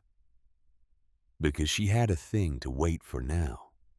And waiting changes a person. She kept her promise. She didn't change anything in the small room. She'd go into dust. She'd straighten the quilt. She'd open the curtain in the morning and close it again at night, just to keep the sun off the paper of the photographs. But she didn't move a single object. The pencil stayed in the cup. The blue ribbon stayed pinned to the wall. The yearbook stayed on the shelf next to Little Women the way Marin had set it there when she was 18 years old and didn't know yet that she wasn't coming back. Everywhere else Hannah worked. She and old Hank finished the porch roof. She and Edith mended the hen house, and Edith brought over 2 more hens. Because 7 is an unlucky number, honey, and I had 2 pullets that needed a new home anyway. Hannah named all 9 of them now. The Rhode Island Red was Beatrice. There was a barred Plymouth Rock named Frances. A buff Orpington named Junie. A scruffy little bantam she called Pip. She started a real garden. Edith brought tomato plants in coffee cans. Sweet pepper starts, a row of pole beans. They worked the soil together one Saturday morning side by side, on their knees in the dirt, the way Hannah supposed her mother had once worked it with Walter, when she was 12 years old. And the sun was the same sun, and the dirt was the same dirt. She learned things. She learned the wood stove. She learned to bank a fire so it would still be warm in the morning. She learned to pull water from the pump in a rhythm that didn't tire her arms out. She learned which hen laid the brown eggs and which one laid the cream. She learned that the Rhode Island Red would peck your ankle if you stepped between her and her food, and that the Plymouth Rock would let you pick her up and carry her around if you were patient. She learned to bake bread. That was the hardest one. The first loaf was a brick. She didn't know what she'd done wrong. The second one was a brick with a hollow inside it, somehow worse than the first. The third one came out flat as a frisbee. She stood in the kitchen with that third loaf on a cutting board, and she looked at it and she said out loud to the loaf, "You can't do this to me." And the loaf did not answer. Edith laughed when she heard about it. "Cookbook on the shelf in the small room," Edith said. "Did you look?" Hannah hadn't. She went and looked. It was there. The settlement cookbook. The cover green and worn. Marin's name written inside the front cover. In a 15-year-old's loopy script. Marin E. Mercer, 1953. The bread page had been used so many times the corner was gray. Hannah sat at the kitchen table and read the recipe slow. She wrote down the steps in her spiral notebook. She measured carefully. She kneaded the way the book said to knead, until the dough was smooth as a baby's cheek, the book said. Which Hannah thought was a strange thing to write in a book, but also a thing she now knew after the fact was exactly the right description. The fourth loaf came out tall and brown, and just a little crooked on one side. Hannah set it on the cooling rack on the windowsill. She looked at it.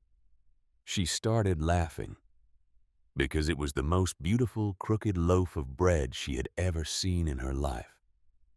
She cut a slice while it was still warm.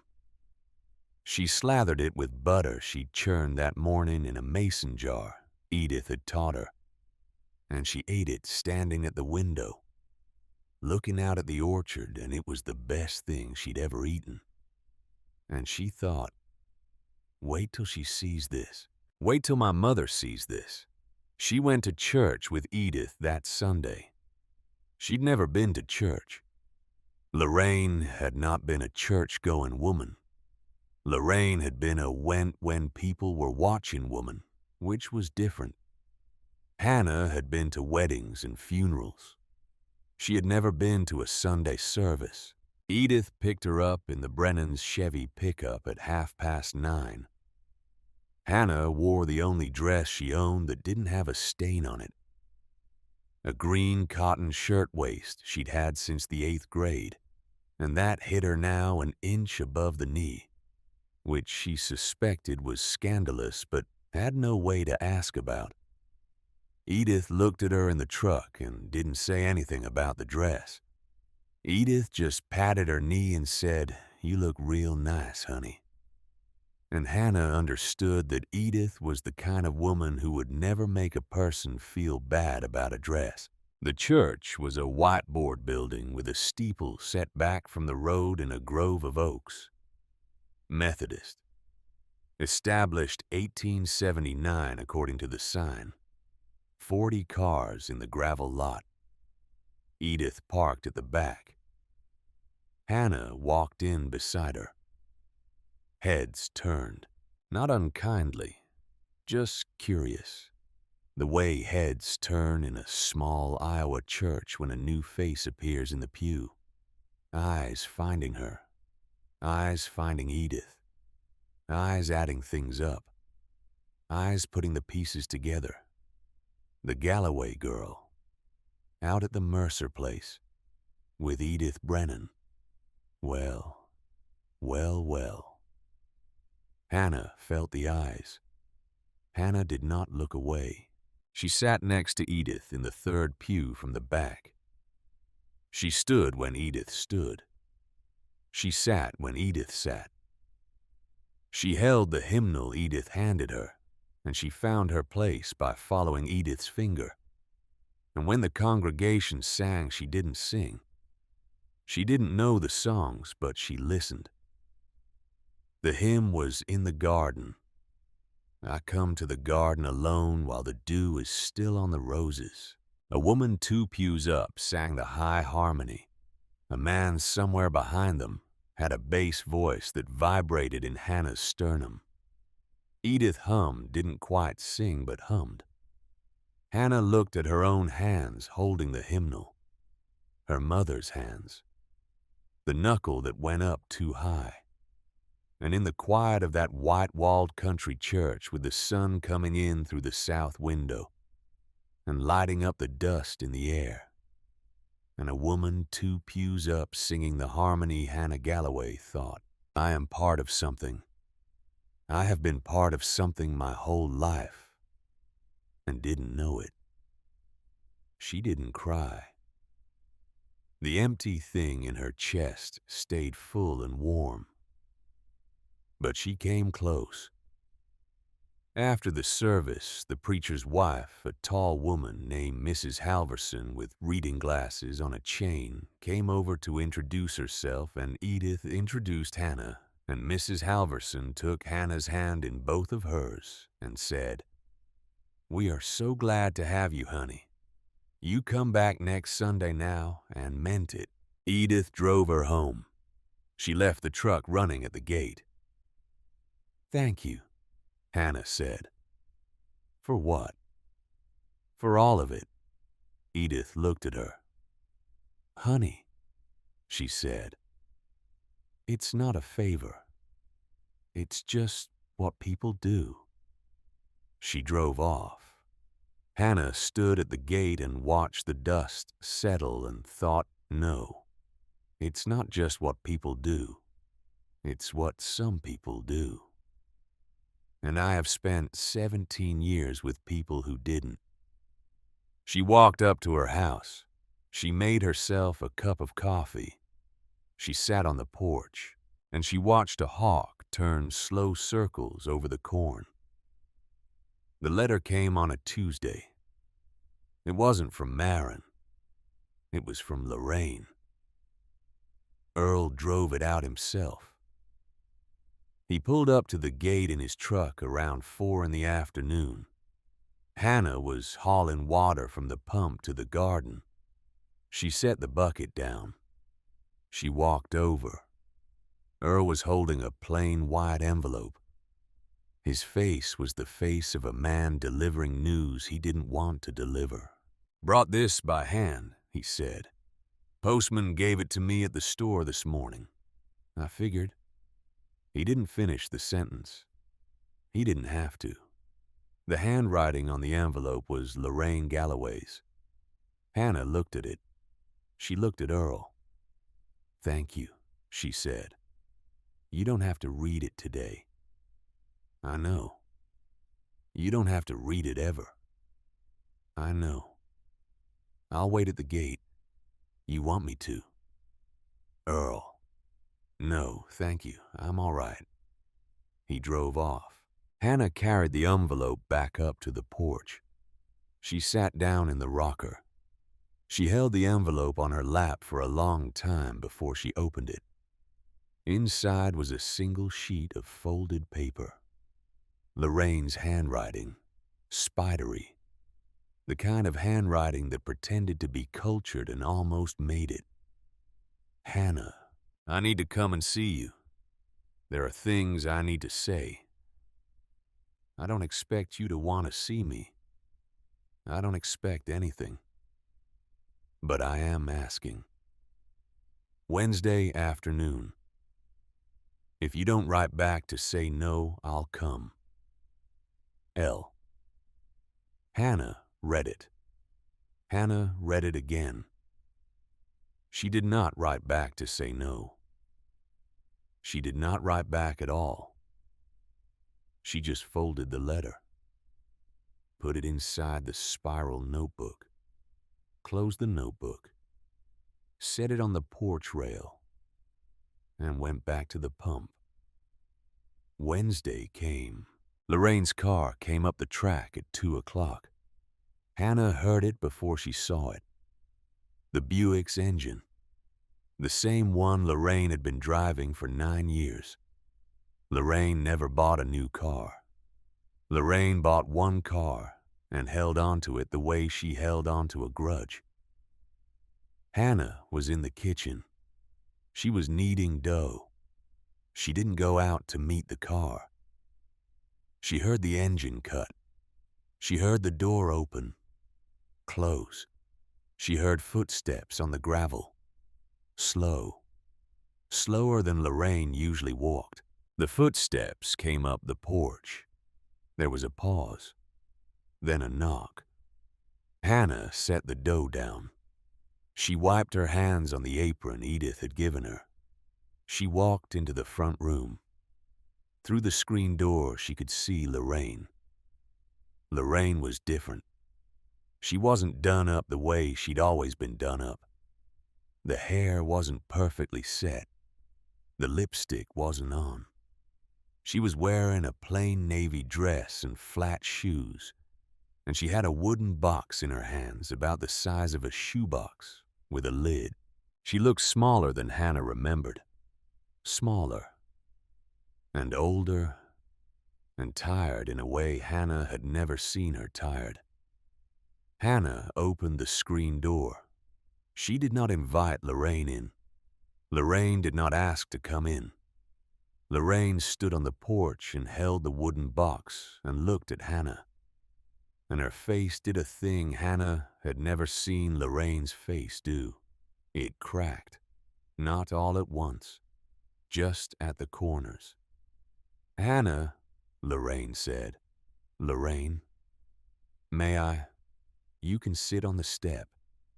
"All right." Lorraine sat on the top step of the porch, knees together, the wooden box on her lap, her hands folded over the lid. She didn't look at Hannah for a long second. Hannah sat down too, on the rocker, a few feet away, not close enough to touch, close enough to hear. The yard was quiet. The chickens scratched. A grasshopper jumped from one fence post to another. "I don't deserve to be here," Lorraine said. Hannah didn't answer. I'm not asking to be here. I came to give you this and to say some things, and then I'll go. You don't have to say anything back. You don't even have to listen if you don't want to. You can get up and walk away, and I'll set the box down, and I'll go.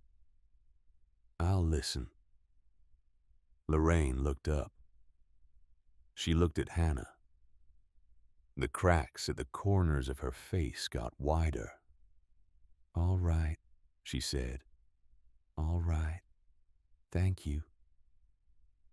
She put a hand on the box. She started. "Your father didn't love me." It wasn't what Hannah was expecting. It wasn't what she was expecting at all. Lorraine kept going. "He married me. He was kind to me. He provided for me. He never raised his hand to me.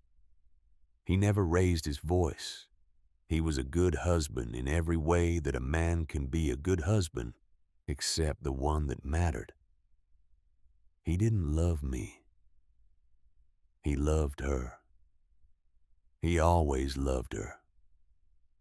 And I knew it the whole time."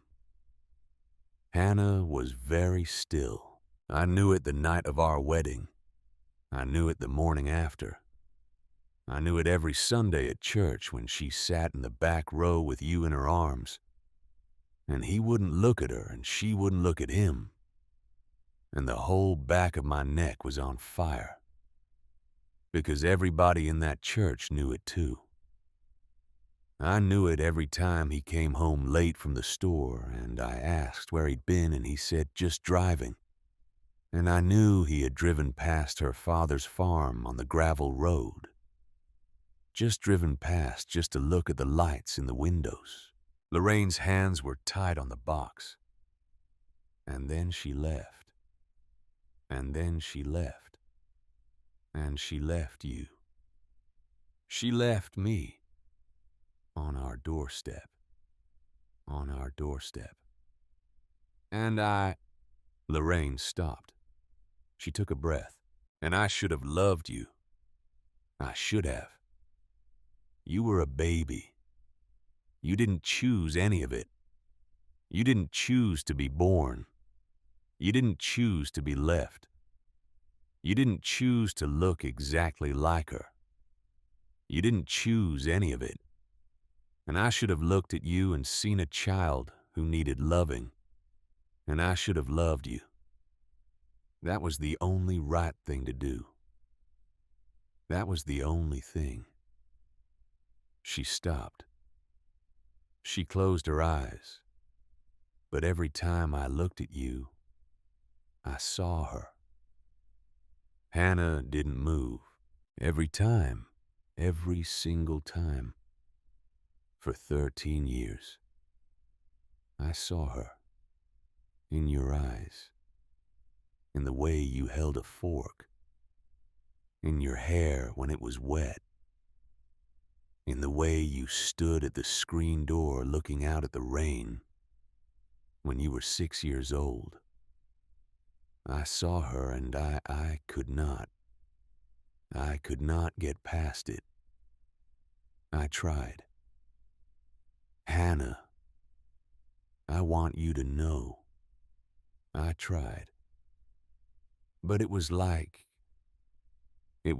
she was in the house, and he was in the house, and the two of them were in there with me always. And I was the third one. I was the third one in my own marriage, and then I was the third one in my own home with a child who wasn't mine. She opened her eyes. She looked at Hannah. That is not an excuse, she said. That is an explanation.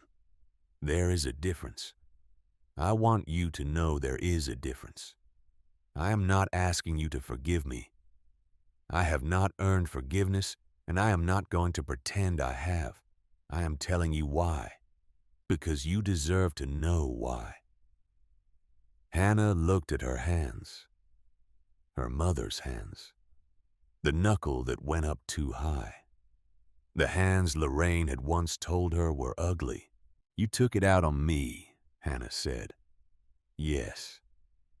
For 13 years. Yes. I was a child. You were a child. It wasn't my fault. It wasn't your fault.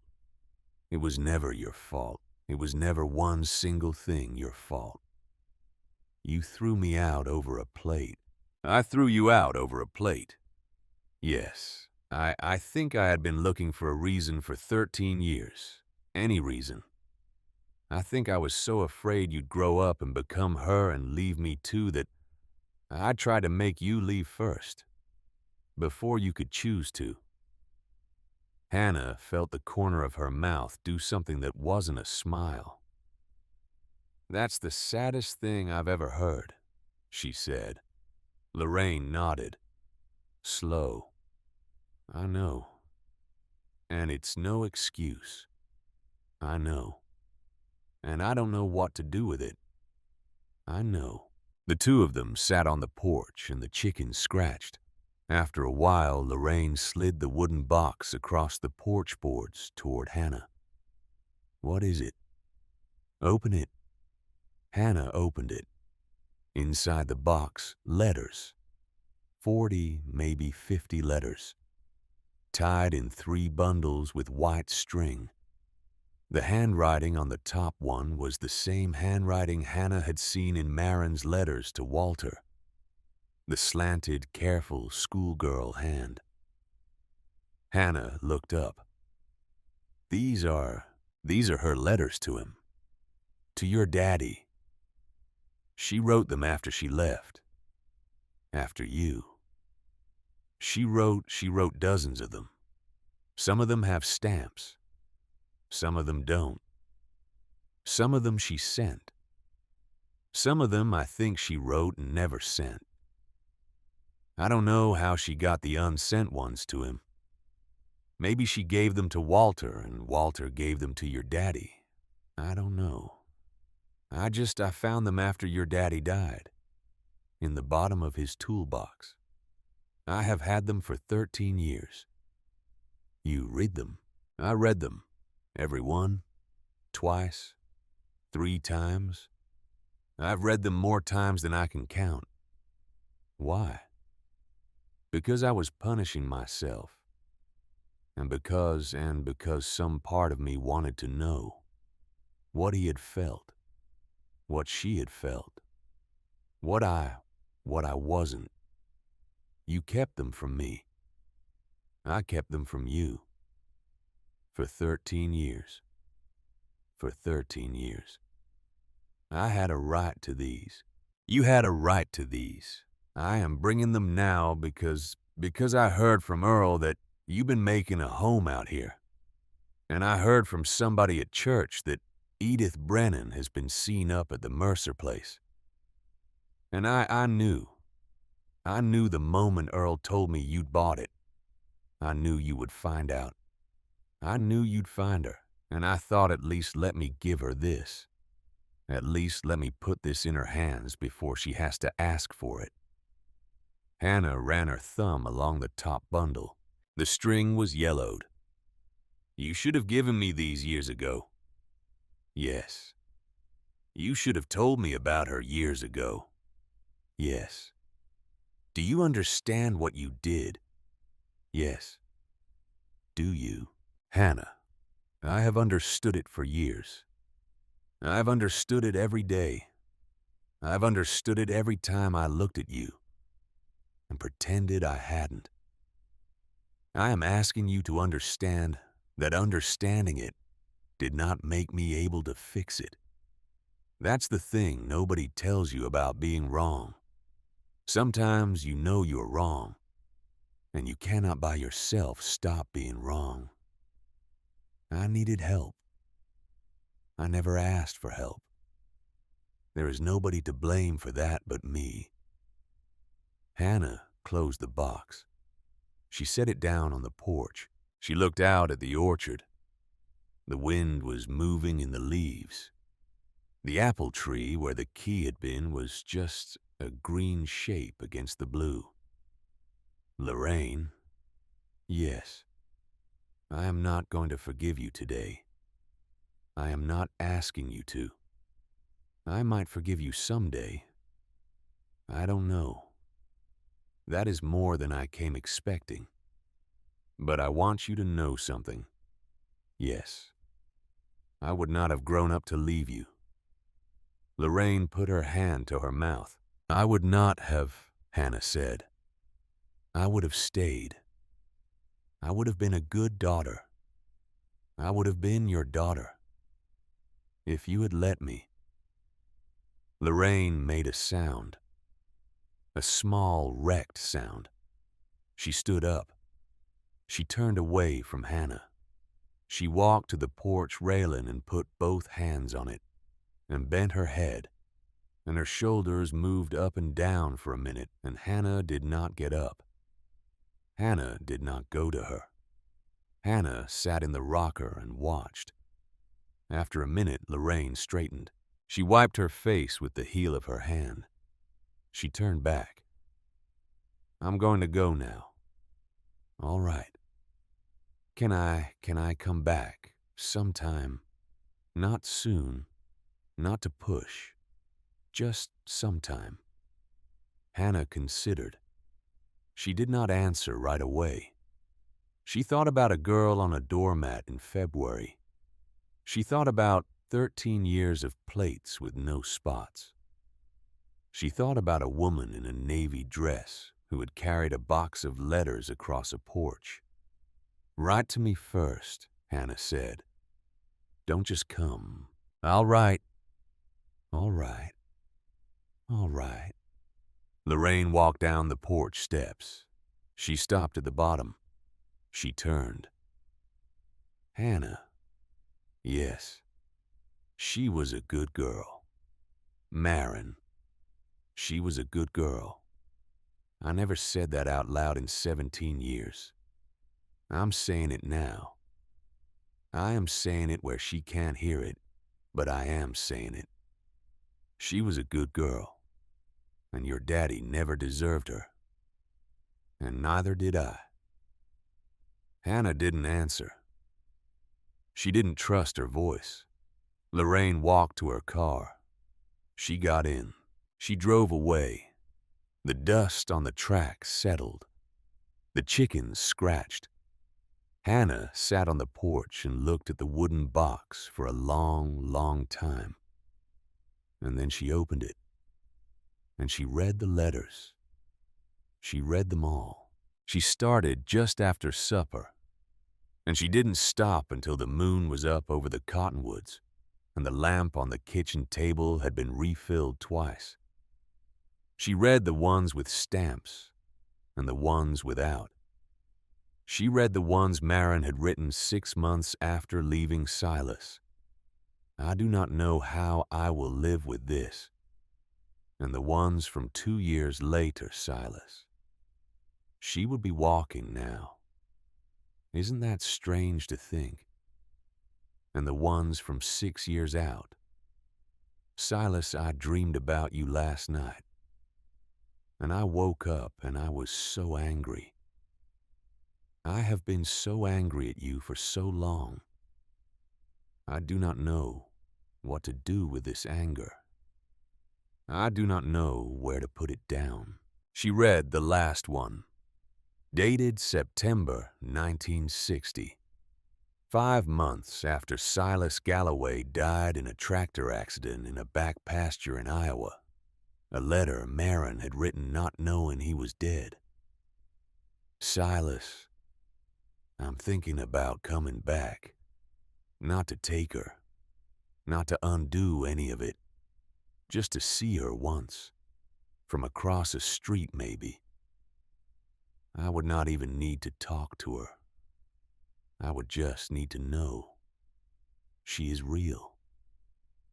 I would just need to lay eyes on her one time. Tell me if I can. Tell me if she would be all right. M. There was no answer to that letter. He hadn't been alive to answer it. Hannah folded it. She put it on top of the stack. She turned the lamp down, and she sat in the kitchen of her house, and she said out loud, in a voice that was steady, because steady was the only voice she had left. She's coming. I'm going to tell her. She's coming, and I'm going to tell her every word he didn't get to. She thought she was done crying. She wasn't. She put her head down on the table and she cried, really cried the empty thing in her chest, spilling over for the first time in 17 years. The dam giving and the lamp burned low, and the chickens slept. And outside the cottonwoods bent in a soft wind from the south, and the moon kept on moving. 2 weeks later, Lorraine wrote, Hannah, may I come Sunday after church? I would like to bring you a thing of your father's. I will not stay long. L. Hannah wrote back, all right. Lorraine came. Lorraine brought a sealed envelope. She handed it to Hannah on the porch and did not sit down this time. Your father wrote this, Lorraine said. He wrote it the week before he died. I found it the same day I found the letters. I kept it. I kept it because I was so angry at him I could not bear to let anyone read what he had written. Especially you. I am giving it to you now because I am trying, Hannah. I am trying. She handed Hannah the envelope. She walked back to her car. She drove away. Hannah went inside. She sat at the kitchen table. She opened it. It was 3 pages. Her father's handwriting. The same handwriting from the back of the photographs. Pictures. Walter. May 1954. Marin. 16. Spring 1955. Silas and Marin. June 1955. She came. February 1956. Hannah, if you ever read this, I am sorry. I am sorry first before anything else. You are 4 years old today as I write this. You came in earlier and you climbed in my lap, and you asked me what I was doing, and I said, writing a letter, and you asked who to, and I said to a person who isn't here yet. You said that was silly. You said, how can you write a letter to a person who isn't here? And I said, Sweet pea, sometimes you have to. Sometimes the only person you need to say a thing to is one you can't reach. I want to tell you about your mother. I want to tell you that her name was Marin, that she was the prettiest girl in the county when she was 16 years old, and she didn't know it, which was the prettiest thing about her. That she had a laugh that came up out of her like a creek coming up out of the ground. That she could pitch a softball over the fence behind the schoolhouse. That she could sing alto in church, and the alto line was harder than the soprano. And she made it sound easy. I want to tell you I loved her. I want to tell you I was a coward. Lorraine's mother came to me in the spring of '55. She told me a great many things. Some of them were true. Most of them were lies. The truest one was that I was scared of being poor. And the scaredness in me was bigger than the love. I want you to know I have not forgiven myself for that. And I won't because I don't deserve to. I am writing this anyway because if I do not write it down somewhere, you will never know there was a man who chose wrong. And that man was your father. And you came out of that wrong choice. And you are the only good thing that came out of any of it. Your mother is alive somewhere. I have not seen her in 3 years. I do not know where she is. I hope someday you will know. I hope someday she will come and look at you and say to you all the things I cannot say. I'm also writing to ask you something. It is a hard thing to ask of a 4-year-old who will be older when she reads this, if she reads this. So I will say it once and not say it again. Hannah, do not let me be the reason you do not trust love. I was bad at it. I was a coward at it. I hurt 3 women, your mother, Lorraine, and you by being bad at it. But love is real. Love is the realest thing there is. It is the only thing worth being brave for. And if you grow up and you find somebody who is the right person, do not do what I did. Do not listen to the voice that says you cannot afford it. Do not listen to a woman in a Buick who tells you your future is in town. Do not listen to the part of yourself that is afraid. Listen to the part of yourself that knows. Be braver than I was, Sweet Pea. That is the only thing I have to leave you. Your father, Silas. Hannah read it twice. She folded it.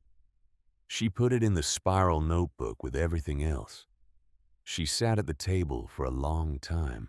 Then she got up. She walked into the front room. She picked up the photograph of her father, the one Lorraine kept on the bookshelf, the one Hannah had taken with her in the bottom of her suitcase when Lorraine threw her out. The only thing of his she'd thought to grab, and she looked at it. She looked at it the way she had not been able to look at it for 13 years, because Lorraine had stood between Hannah and that face for 13 years like a curtain. She didn't say, I forgive you. She wasn't sure yet whether she did. She did say very quietly to the photograph, I hear you, Daddy. She set the photograph back on the shelf. She turned the lamp down. She went to bed. The bus from Chicago pulled into the town square at 4:14 in the afternoon on the Wednesday before Thanksgiving. It was an ordinary Greyhound, silver, dusty from the road. The driver opened the door and folks got off. A young man with a duffel bag, a woman with 2 grandchildren in matching coats, an old man with a cane, and then a woman. 39 years old, hair pulled back in a low knot, a brown wool coat that had seen better decades, a suitcase in one hand square and battered with a fading sticker on the side that said, Trudy's 1962, and in the other hand, a small cloth bag with a drawstring. She stepped off the bus. She stood on the sidewalk for a moment. She looked around the town square, the same square she had not stood in for 17 years. She breathed in. She breathed out. She started walking. Hannah was on the porch. She'd been on the porch all afternoon. She'd put on the dress Edith had helped her sew, a simple cream-colored cotton dress with a soft collar made from yardage Edith had given her, sewed on the singer in the front room that Walter had kept polished for 30 years. She'd put her hair up the way Edith showed her. She'd made bread. The bread was on the table inside on a cooling rack. It was not crooked. It was tall. It was brown. It was almost embarrassingly perfect. The chickens had been fed. The fire was banked. The kettle was on for tea, and Hannah Galloway, 17 years old, sat on the top step of the porch. She had nearly let collapse and watched the gate. She had been watching the gate for an hour. It was 4:30 when she saw a figure walking up the gravel road. The figure paused at the gate. The figure set down a suitcase.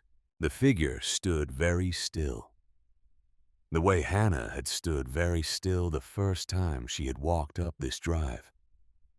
And the figure looked at the house, at the wisteria, at the porch, at the chickens scratching in the yard, at the orchard down the slope. Then the figure looked at the porch, and the figure saw Hannah. Hannah stood up, slow. She did not run. She did not move. She just stood. The figure picked up the suitcase. The figure pushed open the gate.